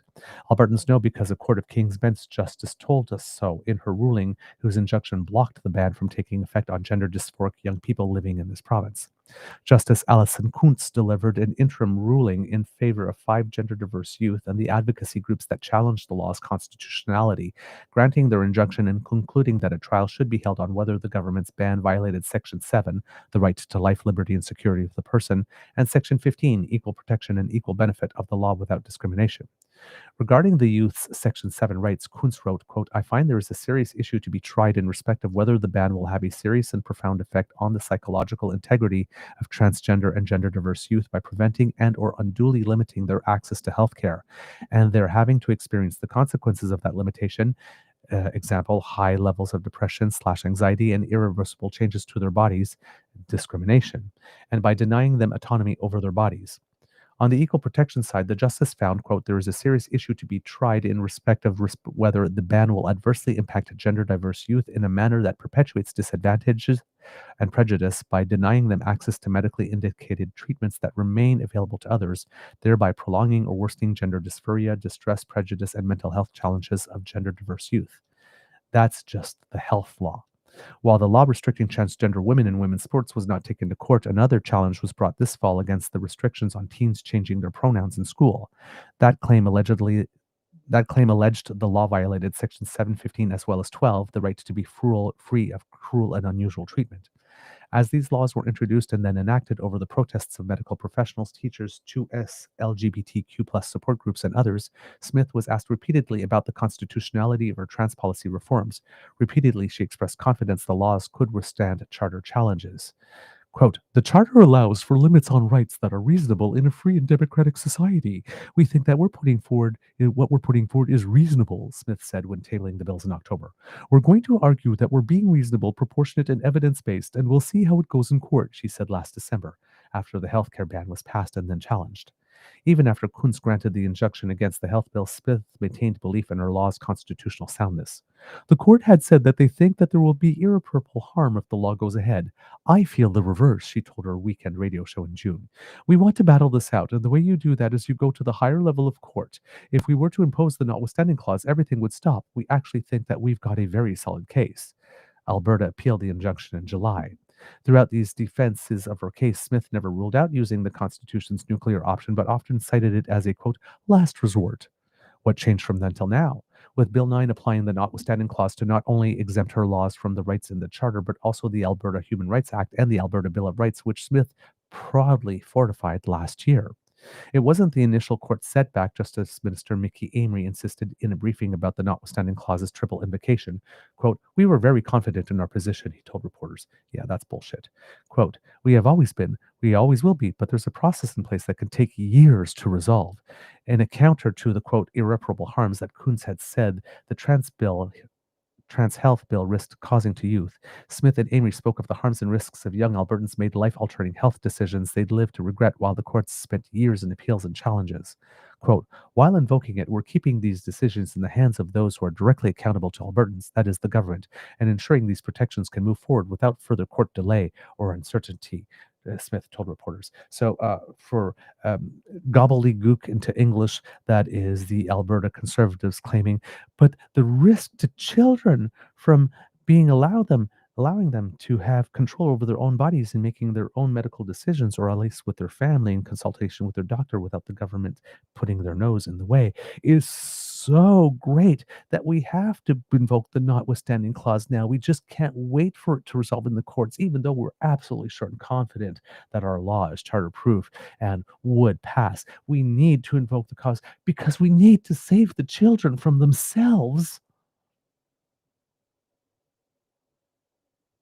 We didn't need, it wasn't so pressing that we needed to save the children from themselves 9 months ago or 8 months ago, but now that they've had this court decision not go their way, even though it's not about the court decision, so they tell us, wink, it's important to do now, because now the danger to kids is so much greater that they need to invoke that notwithstanding clause now, as opposed to 2 months ago or 3 months ago or 6 months ago or 9 months ago, or the entire time that Smith has been premier until now.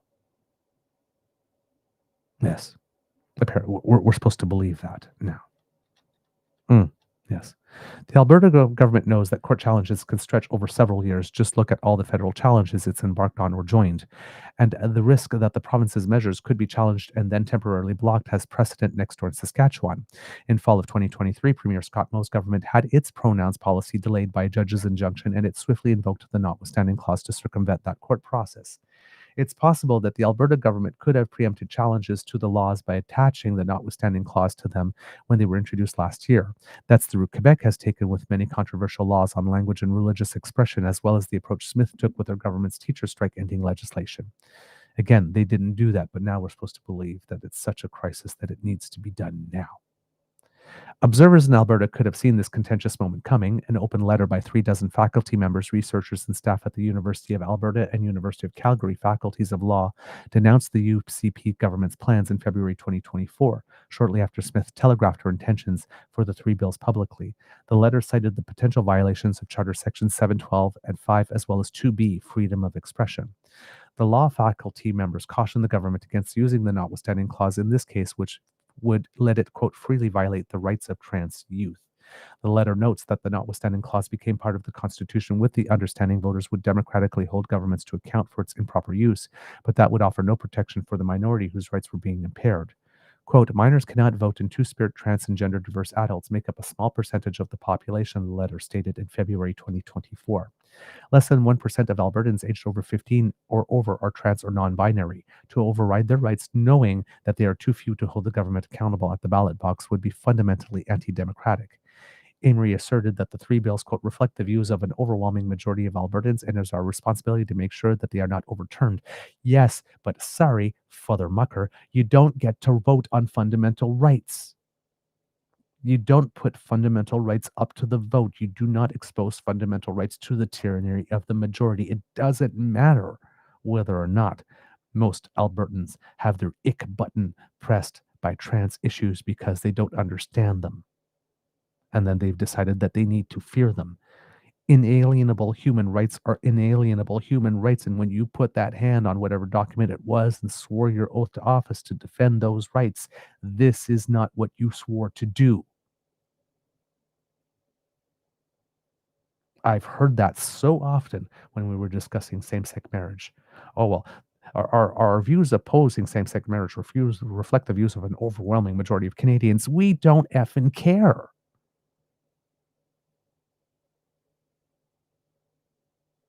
This is not a popularity contest. It's fundamental, allegedly unalienable human rights. You don't put those to a vote and you don't subject those to public opinion. You do the right thing because it is the right thing. And that's where the discussion ends. That's where it's supposed to end. I hate that. That's something else Smith's team has been consistently confident of, that public opinion is with them on these reforms, and some polling has backed up that belief. One other through line has been that almost every time Smith has raised her contentious trans youth policies, she has asserted that she wants transgender and gender diverse youth to feel welcome in Alberta.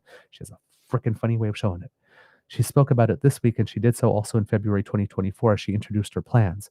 Quote, I support you in becoming the person you want to be or who you already are as the premier of this province. I will ensure your rights are always protected, as she's invoking the notwithstanding clause to remove them. The notwithstanding clause, however, protects something else, government bills, against those who might claim their rights were not being safeguarded.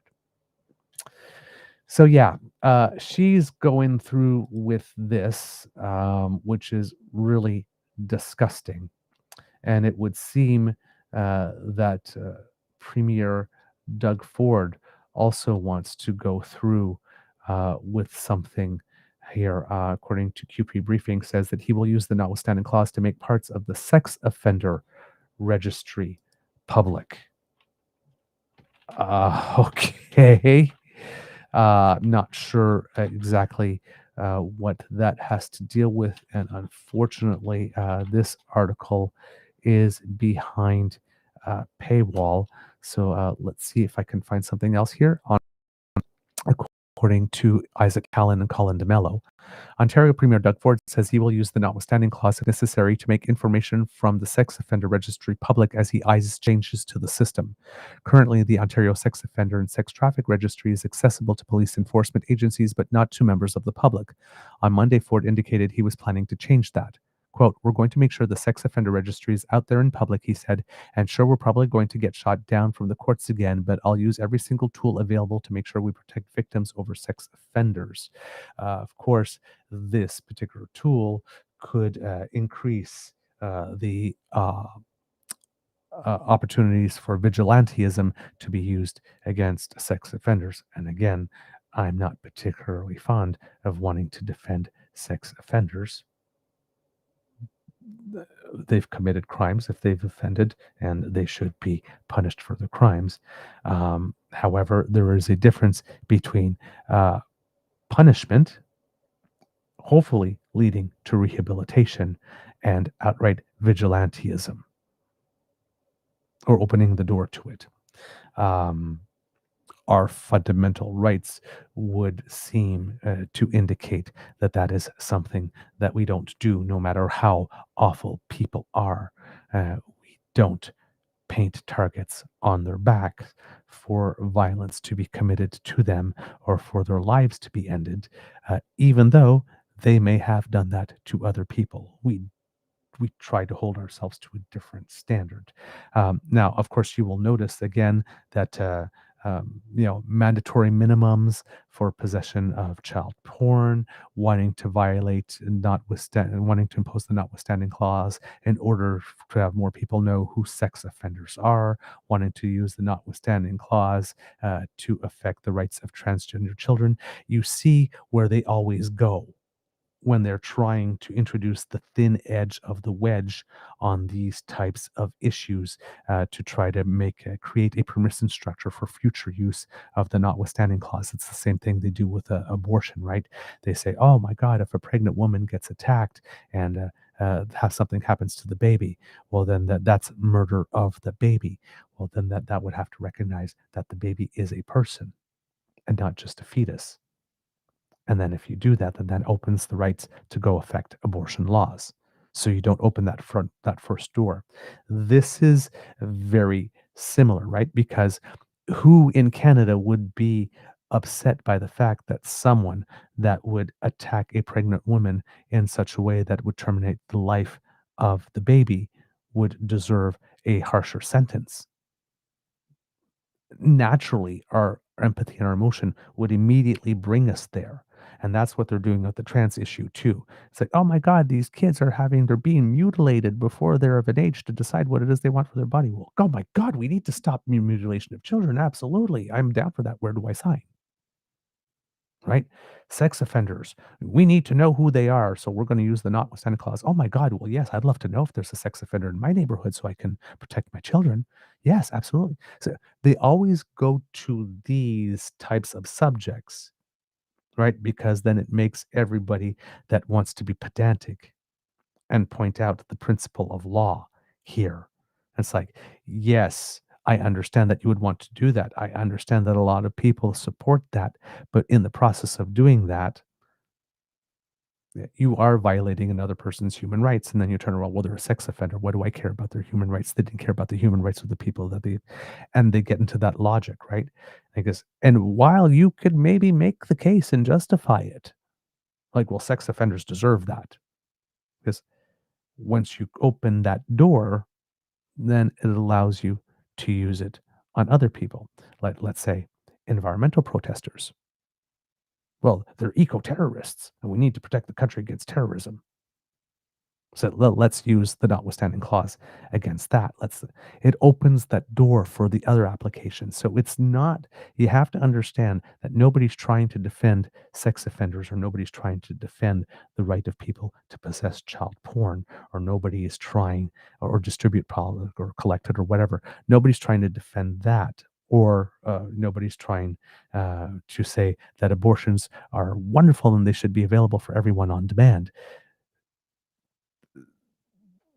There's two legal principles being applied at the moment, and the conservatives are trying to get you to look at the dramatic one, the one that's visceral, that appeals to your emotions.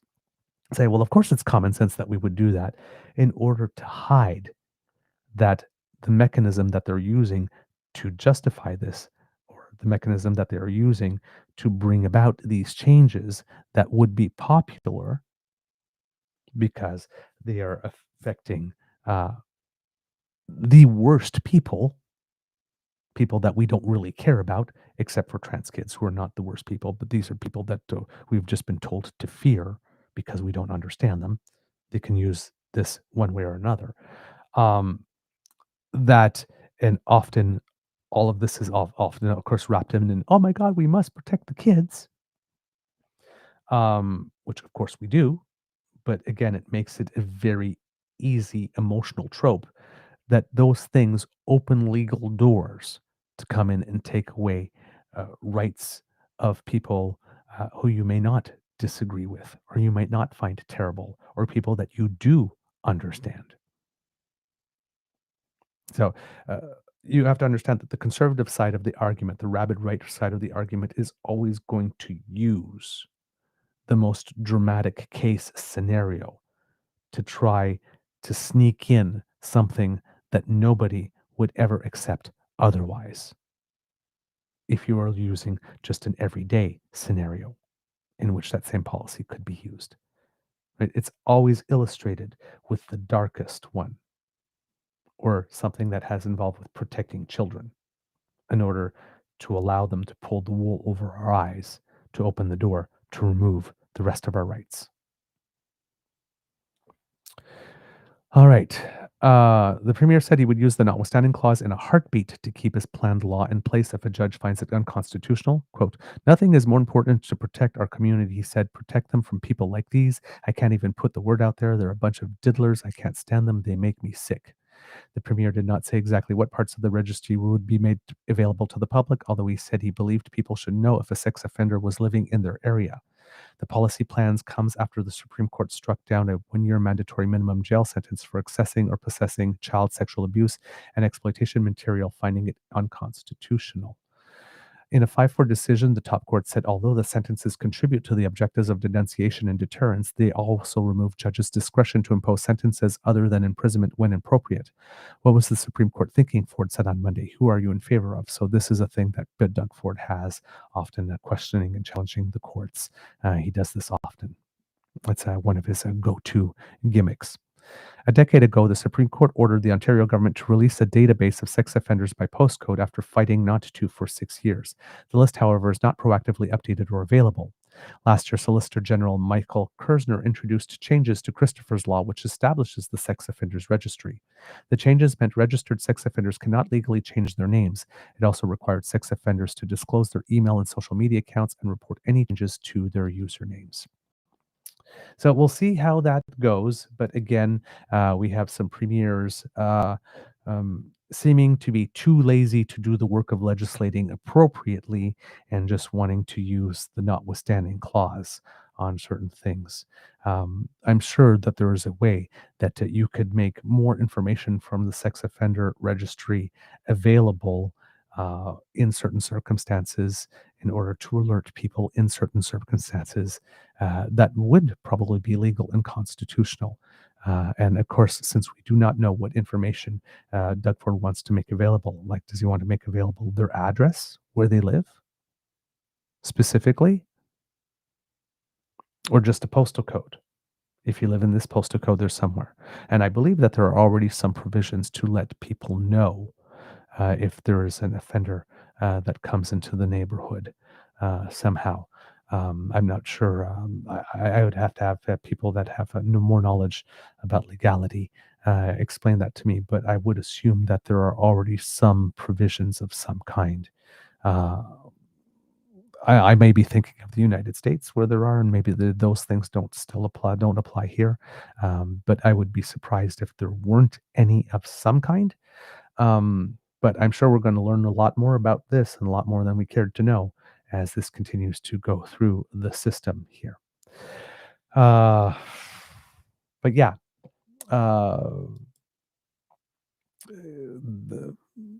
wanting to resort to the notwithstanding clause that easily in order to avoid having to do the messy and tough work of actually legislating, particularly when it comes to inalienable human rights, is somewhat concerning.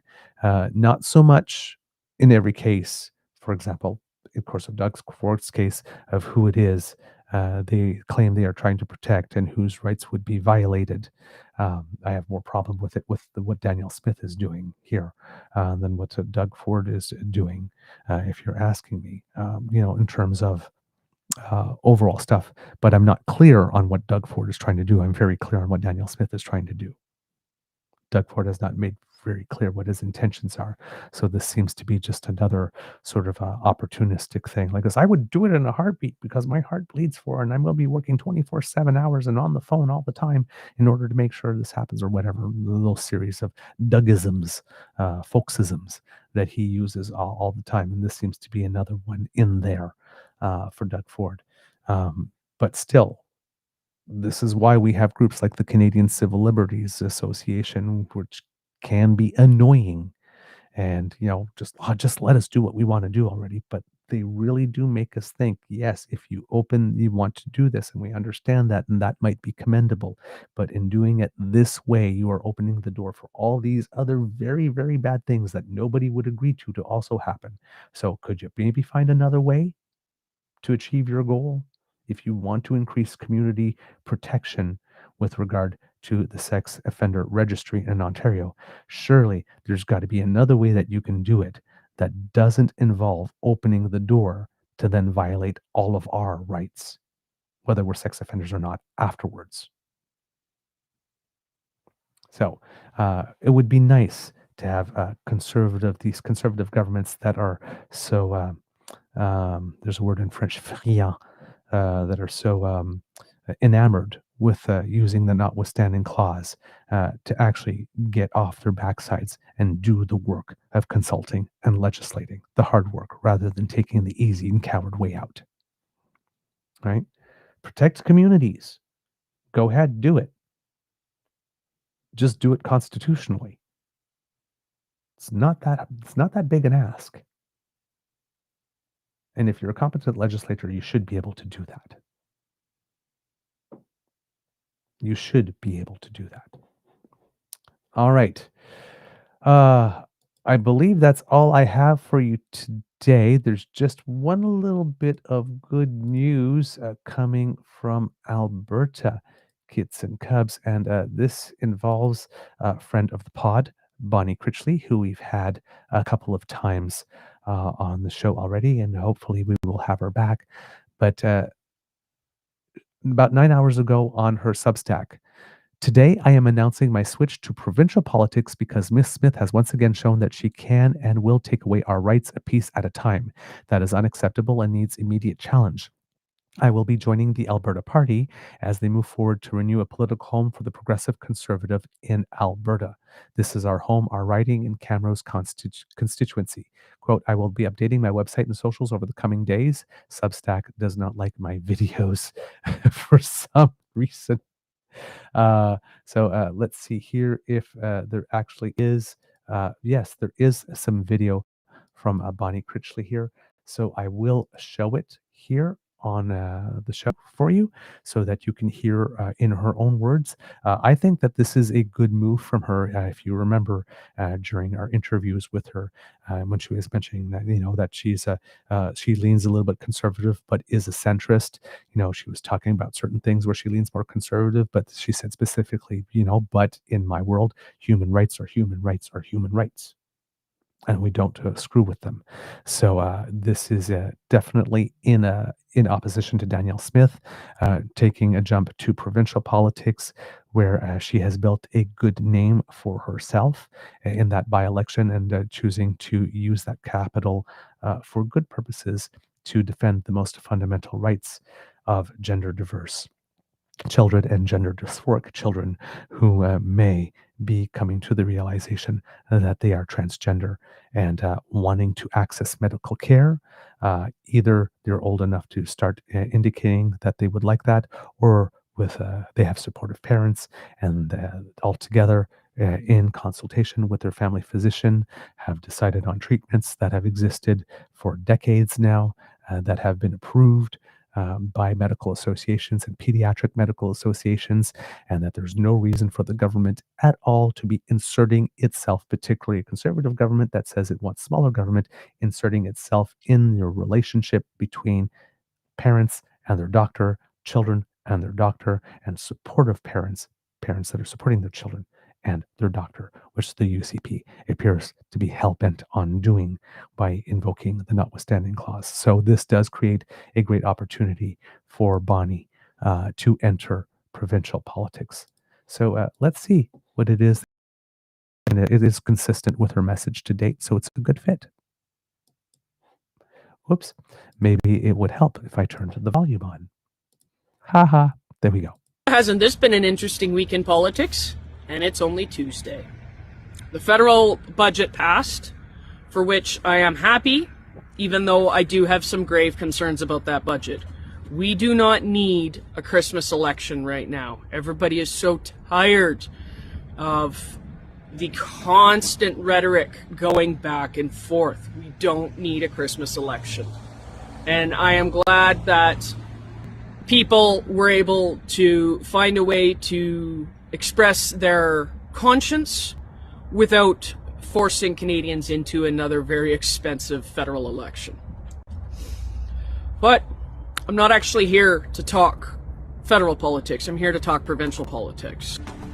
So I'm here today to announce my switch from federal into provincial politics. Because what the UCP is doing with the abuse of judicial powers, wasting judicial resources, abuse of executive, legislative powers, and attempting to give themselves more and more power while removing more and more rights, as well as trying to sell out Alberta to their friends. I can't sit and wait for the January leadership review federally. I absolutely expect him to fail that review because he couldn't even do his job when it came down to the budget. Basic parliamentary procedure, and he forgot. He was too busy being angry guy, just yelling it across the aisle. He had a job to do, he didn't do it. I'll be very interested to see what the Conservative Party of Canada does with that. But, provincially, what Ms. Smith and the UCP are doing is unconscionable. You cannot keep making trips to the US to sell us and our resources out. You simply cannot. And I won't stand for it. I will be joining with the Alberta Party, hopefully to be the Alberta Progressive Conservative Party, but we've got some legal challenges and delays to get through. Ms. Smith is currently panicking because legislation that the UCP introduced to get rid of their political enemies is now being used against them. So we'll see what happens in the very near future. But I am not going to be quiet about this. This is absolutely wrong. I have had a conversation with Miss Smith way back in 2012, the year she lost Alison Redford. I had just gotten back from Afghanistan. And I was living south of Calgary in her riding and was there for a candidate forum debate. And I managed to speak with her afterwards, and I said, look, I just got back from Afghanistan, where Canadians have been fighting for people's rights for a decade. And to come home and have our rights removed by a political party is not right. And she looked me dead in the eye and said, vote for someone else. Well, guess what, Miss Smith? I'm not voting for someone else. I'm going to vote for me.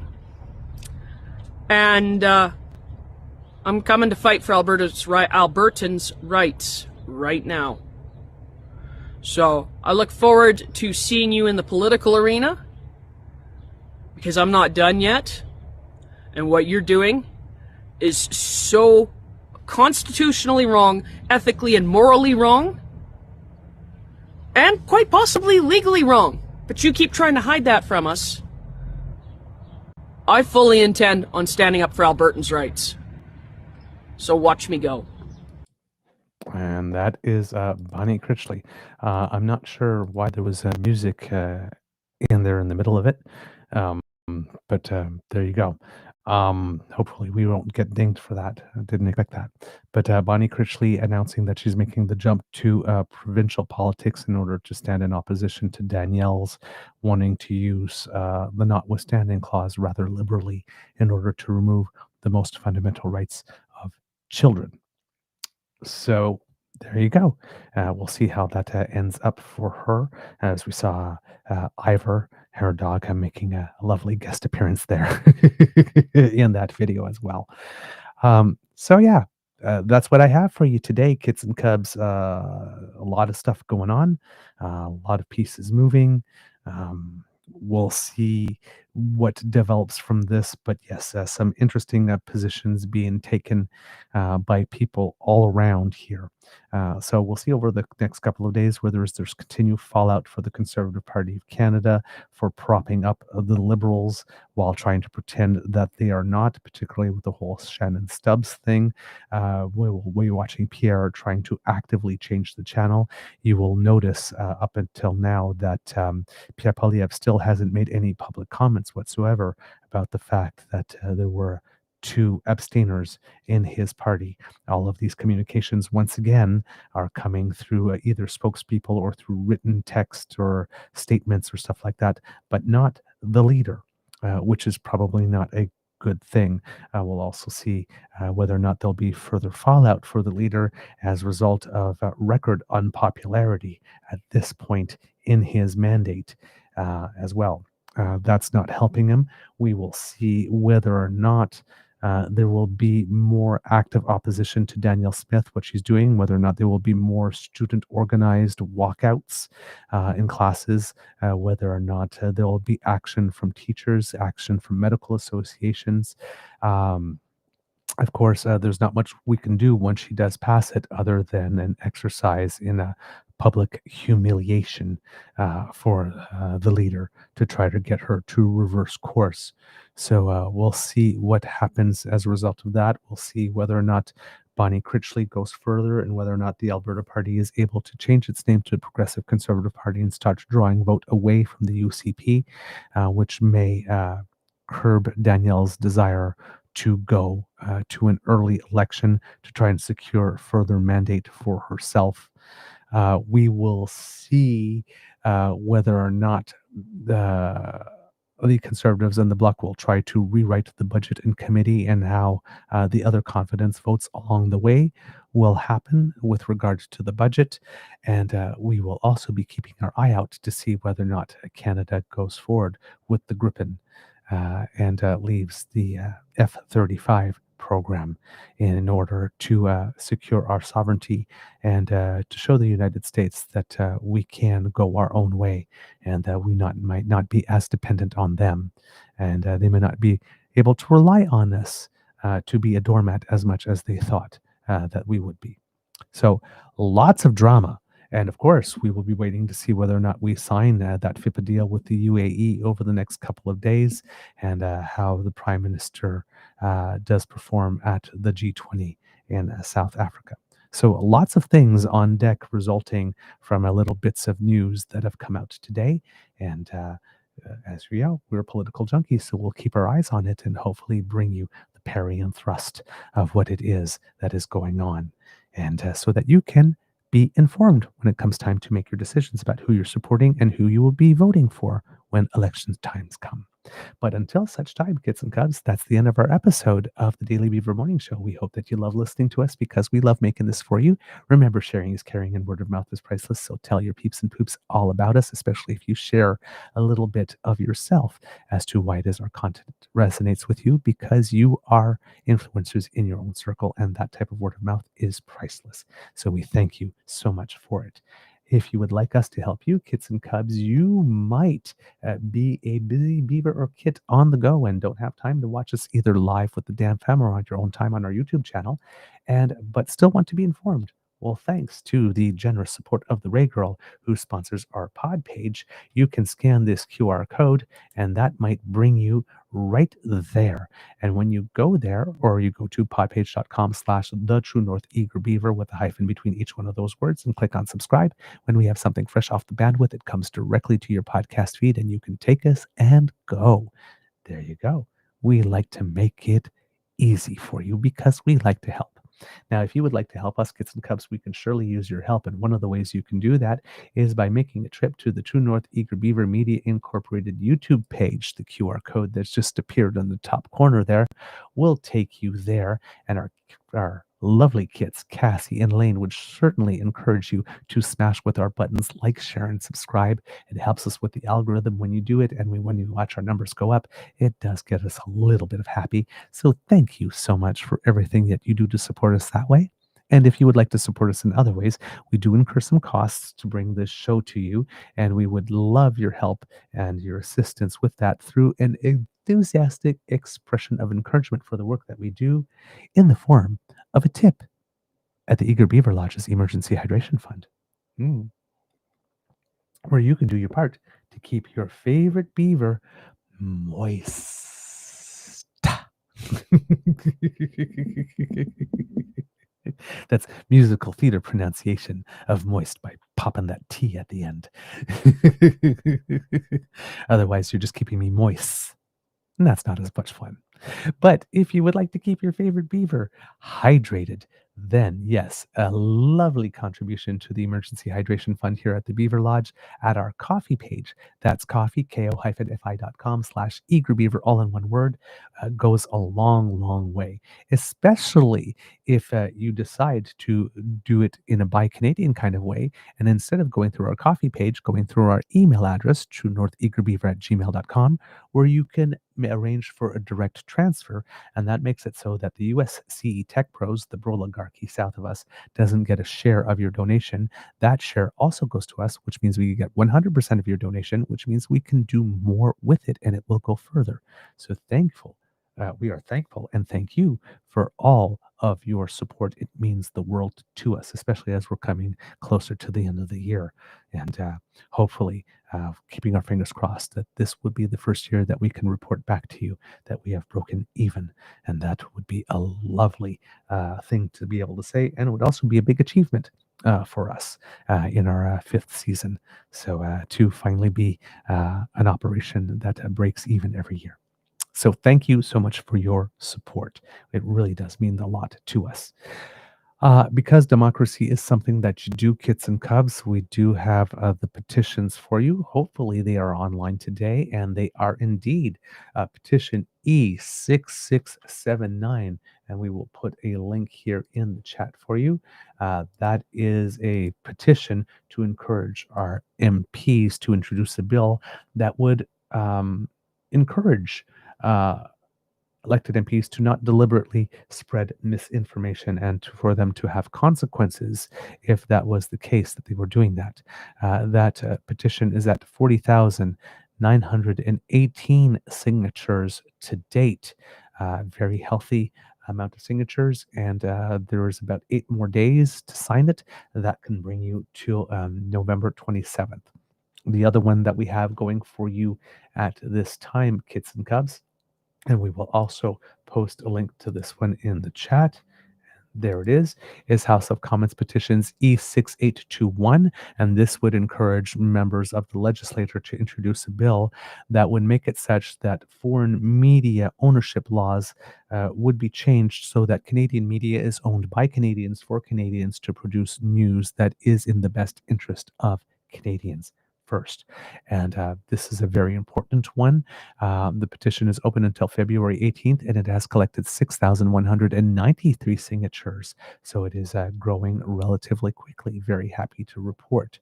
Also, kits and cubs, if you happen to be living on Prince Edward Island, well, there's a by-election coming soon in District 2. That would be Georgetown Ponal by-election. The election date will be December 8th. Of course, the leader of the PEI Liberal Party, Robert Mitchell, is running in this one, trying to secure a seat. There are still 2 more days if you wish to be a candidate. The deadline for candidate nominations is Friday, November 21st at 2 p.m. And there will be advanced polling taking place on November 29th, December 1st, and December 5th, open from 9 a.m. to 7 p.m. So please make sure that you are planning your vote and get your friends to come with you, because friends do not let friends do democracy alone. All right. Words of wisdom, kits and cubs. Naps are very, very, very, very good. That's my wisdom. And number 2, of course, I would say that if you are performing, then shine, baby, shine. Sing out, Louise, as they say in Gypsy, and deliver your best performance, because everybody is in the audience for a good time, and nobody bought a ticket to come and see you fail. So nobody's cheering for you to fail. So just get on there and shine, shine, shine, and do your best. And that's whatever it is. My Beaver sweetie yesterday made his presentation on his own research at that big conference in Phoenix, and we talked the night before and gave him a little pep talk. And I told him, this is your science. Be excited about your science. Be enthusiastic about your science when you make the presentation. And when you do that, people in the audience will be enthusiastic about it too. He says that his presentation went very well, and that he's talking to a lot of people and collecting a lot of business cards along the way. And he might have even secured some people that might be able to supply him with the black mass that he needs to do further research free of charge. So that's fantastic. And there might even be some opportunities for funding along the way for his research that are there. There's one university in Kansas City. I'm not sure if it's Kansas City, Kansas, or Kansas City, Missouri, because I believe there's both of them that were trying to entice him a little bit, but also stated that that would probably come with the obligation of having to do the research based in that university as opposed to based here with some type of agreement. And that's a prospect that's a little less attractive to both of us. I know that for a fact that I do not want to be living in the United States under any circumstances. And my Beaver sweetie made a point after graduating to want to stay in this particular region because our niece and nephew were entering those teenage years, and we wanted to be around with them.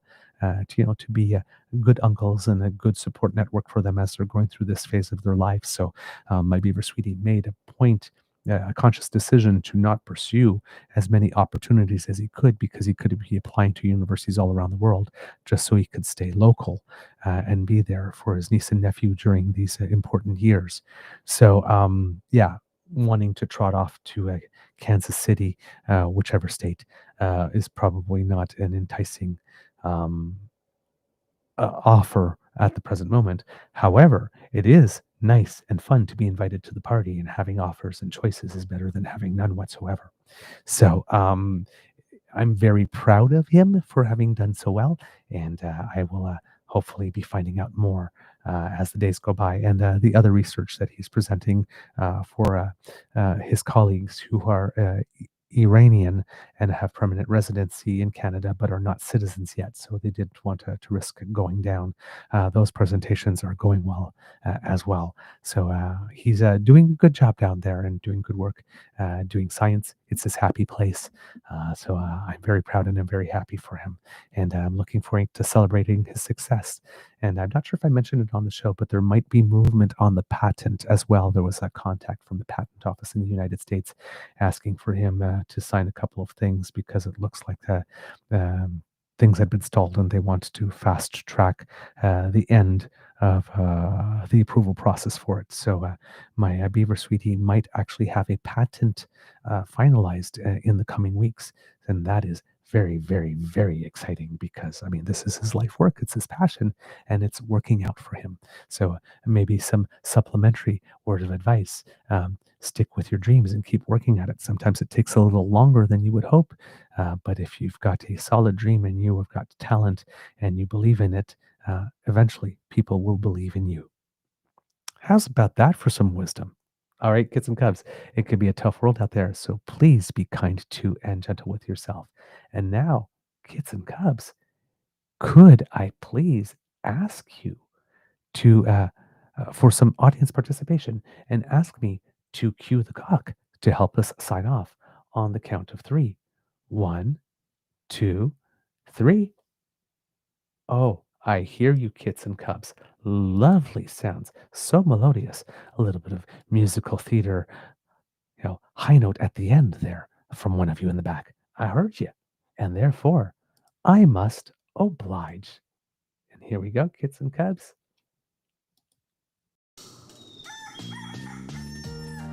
You are listening to a True North Eager Beaver Media Incorporated podcast. The True North Eager Beaver podcasts are proudly brought to you by our founding sponsors, the Misfit Mysteries from Corvid Moon Publishing, your source for science fiction, fantasy, and cozy mysteries featuring a broad diversity of characters, CanadianTarot.com, their uniquely Canadian online eclectic tarot community, and The Peppermaster, hot pepper sauces made from farm-fresh ingredients to thrill your taste buds and expand your mind. We are grateful to the Crier Media Network for its support, Pete Jarvis for our artwork, and Paul Joseph Something for our opening and closing sequence music.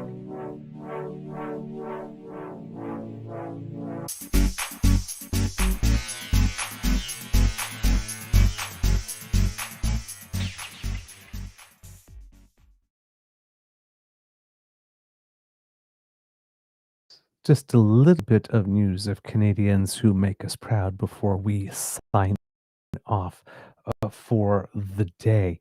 The World Beach Volleyball Championship currently going on, and the Canadian duo Olympic medalists of, I believe it is Brandy let me make sure I get those names right because I was doing it from memory. Melissa Humana Paredes and Brandy Wilkerson have advanced to the eighth finals, so the top 16 teams in there. So we wish them good luck in their process in trying to secure a medal, hope for Canada at these World Championships. And as well, in terms of figure skating, there have been more stops on the Grand Prix series and more success for Canadians along the way. In ice dance, the team of La Joie and Laga, and I do not know what's going on here, but there seems to be something down with the website. So I unfortunately can't bring you the news that I wanted to bring you because the article will not come up, unfortunately. So we'll save that for another day. But there have been some medal performances from our pairs skaters and ice dance skaters on the Grand Prix circuit, and not from our number two teams are getting on to the podium as well, not just our number one teams. So it's good progress for the overall figure skating team there. That's all I got for you today, kits and cubs. So sorry that I was not able to bring that last bit of news for you, but the site is down. Oh, wait a minute. It just popped back up. Well, there we go. Marjorie Lajoie and Zachary Laga took home silver in the ice dance on Sunday, capping off a solid weekend for Team Canada at the 2025 Skate America competition, the penultimate event on the ISU Grand Prix Series. The day before, Kelly Ann Lorrain and Lucas Etier skated to a bronze medal in the pairs event. Coming off a bronze at Skate Canada International at the end of October, Lajoie and Laga reached the podium once again thanks to a season's best performance in both the rhythm dance and free dance. Their total score of 197.16 put them behind only Americans Madison Chock and Evan Bates, the three-time reigning world champions who won the gold medal. The Canadians finished 4.55 points ahead of bronze medalists from France. Hopefully that will be enough to get them into the Grand Prix final. Normally, it takes 2 second place or a first and a second. They've got a second and a third, which might mean that they just missed the cut unless there is some type of unexpected event. But they are currently ranked fourth in the Grand Prix standings with 6 teams able to qualify. And the Grand Prix series concludes next week with the Finlandia Trophy in Helsinki. So if there is an opportunity there for them to finish in the top 6, but also there could be an opportunity for them to just finish just outside of the qualification and in 7th place, which is, oh well. But hey, it's still good giving an Olympic year. And of course, remember, there's the team competition at the Olympics. So this sets us up very well for that as well. Okay, kits and cubs, that's all I've got for you. And with that, wish me good luck for full dress rehearsal tonight. Not good luck, sorry. Wish me to break a leg because it is theater. And with that, I am gone. And I will see you tomorrow. Amour et bisous.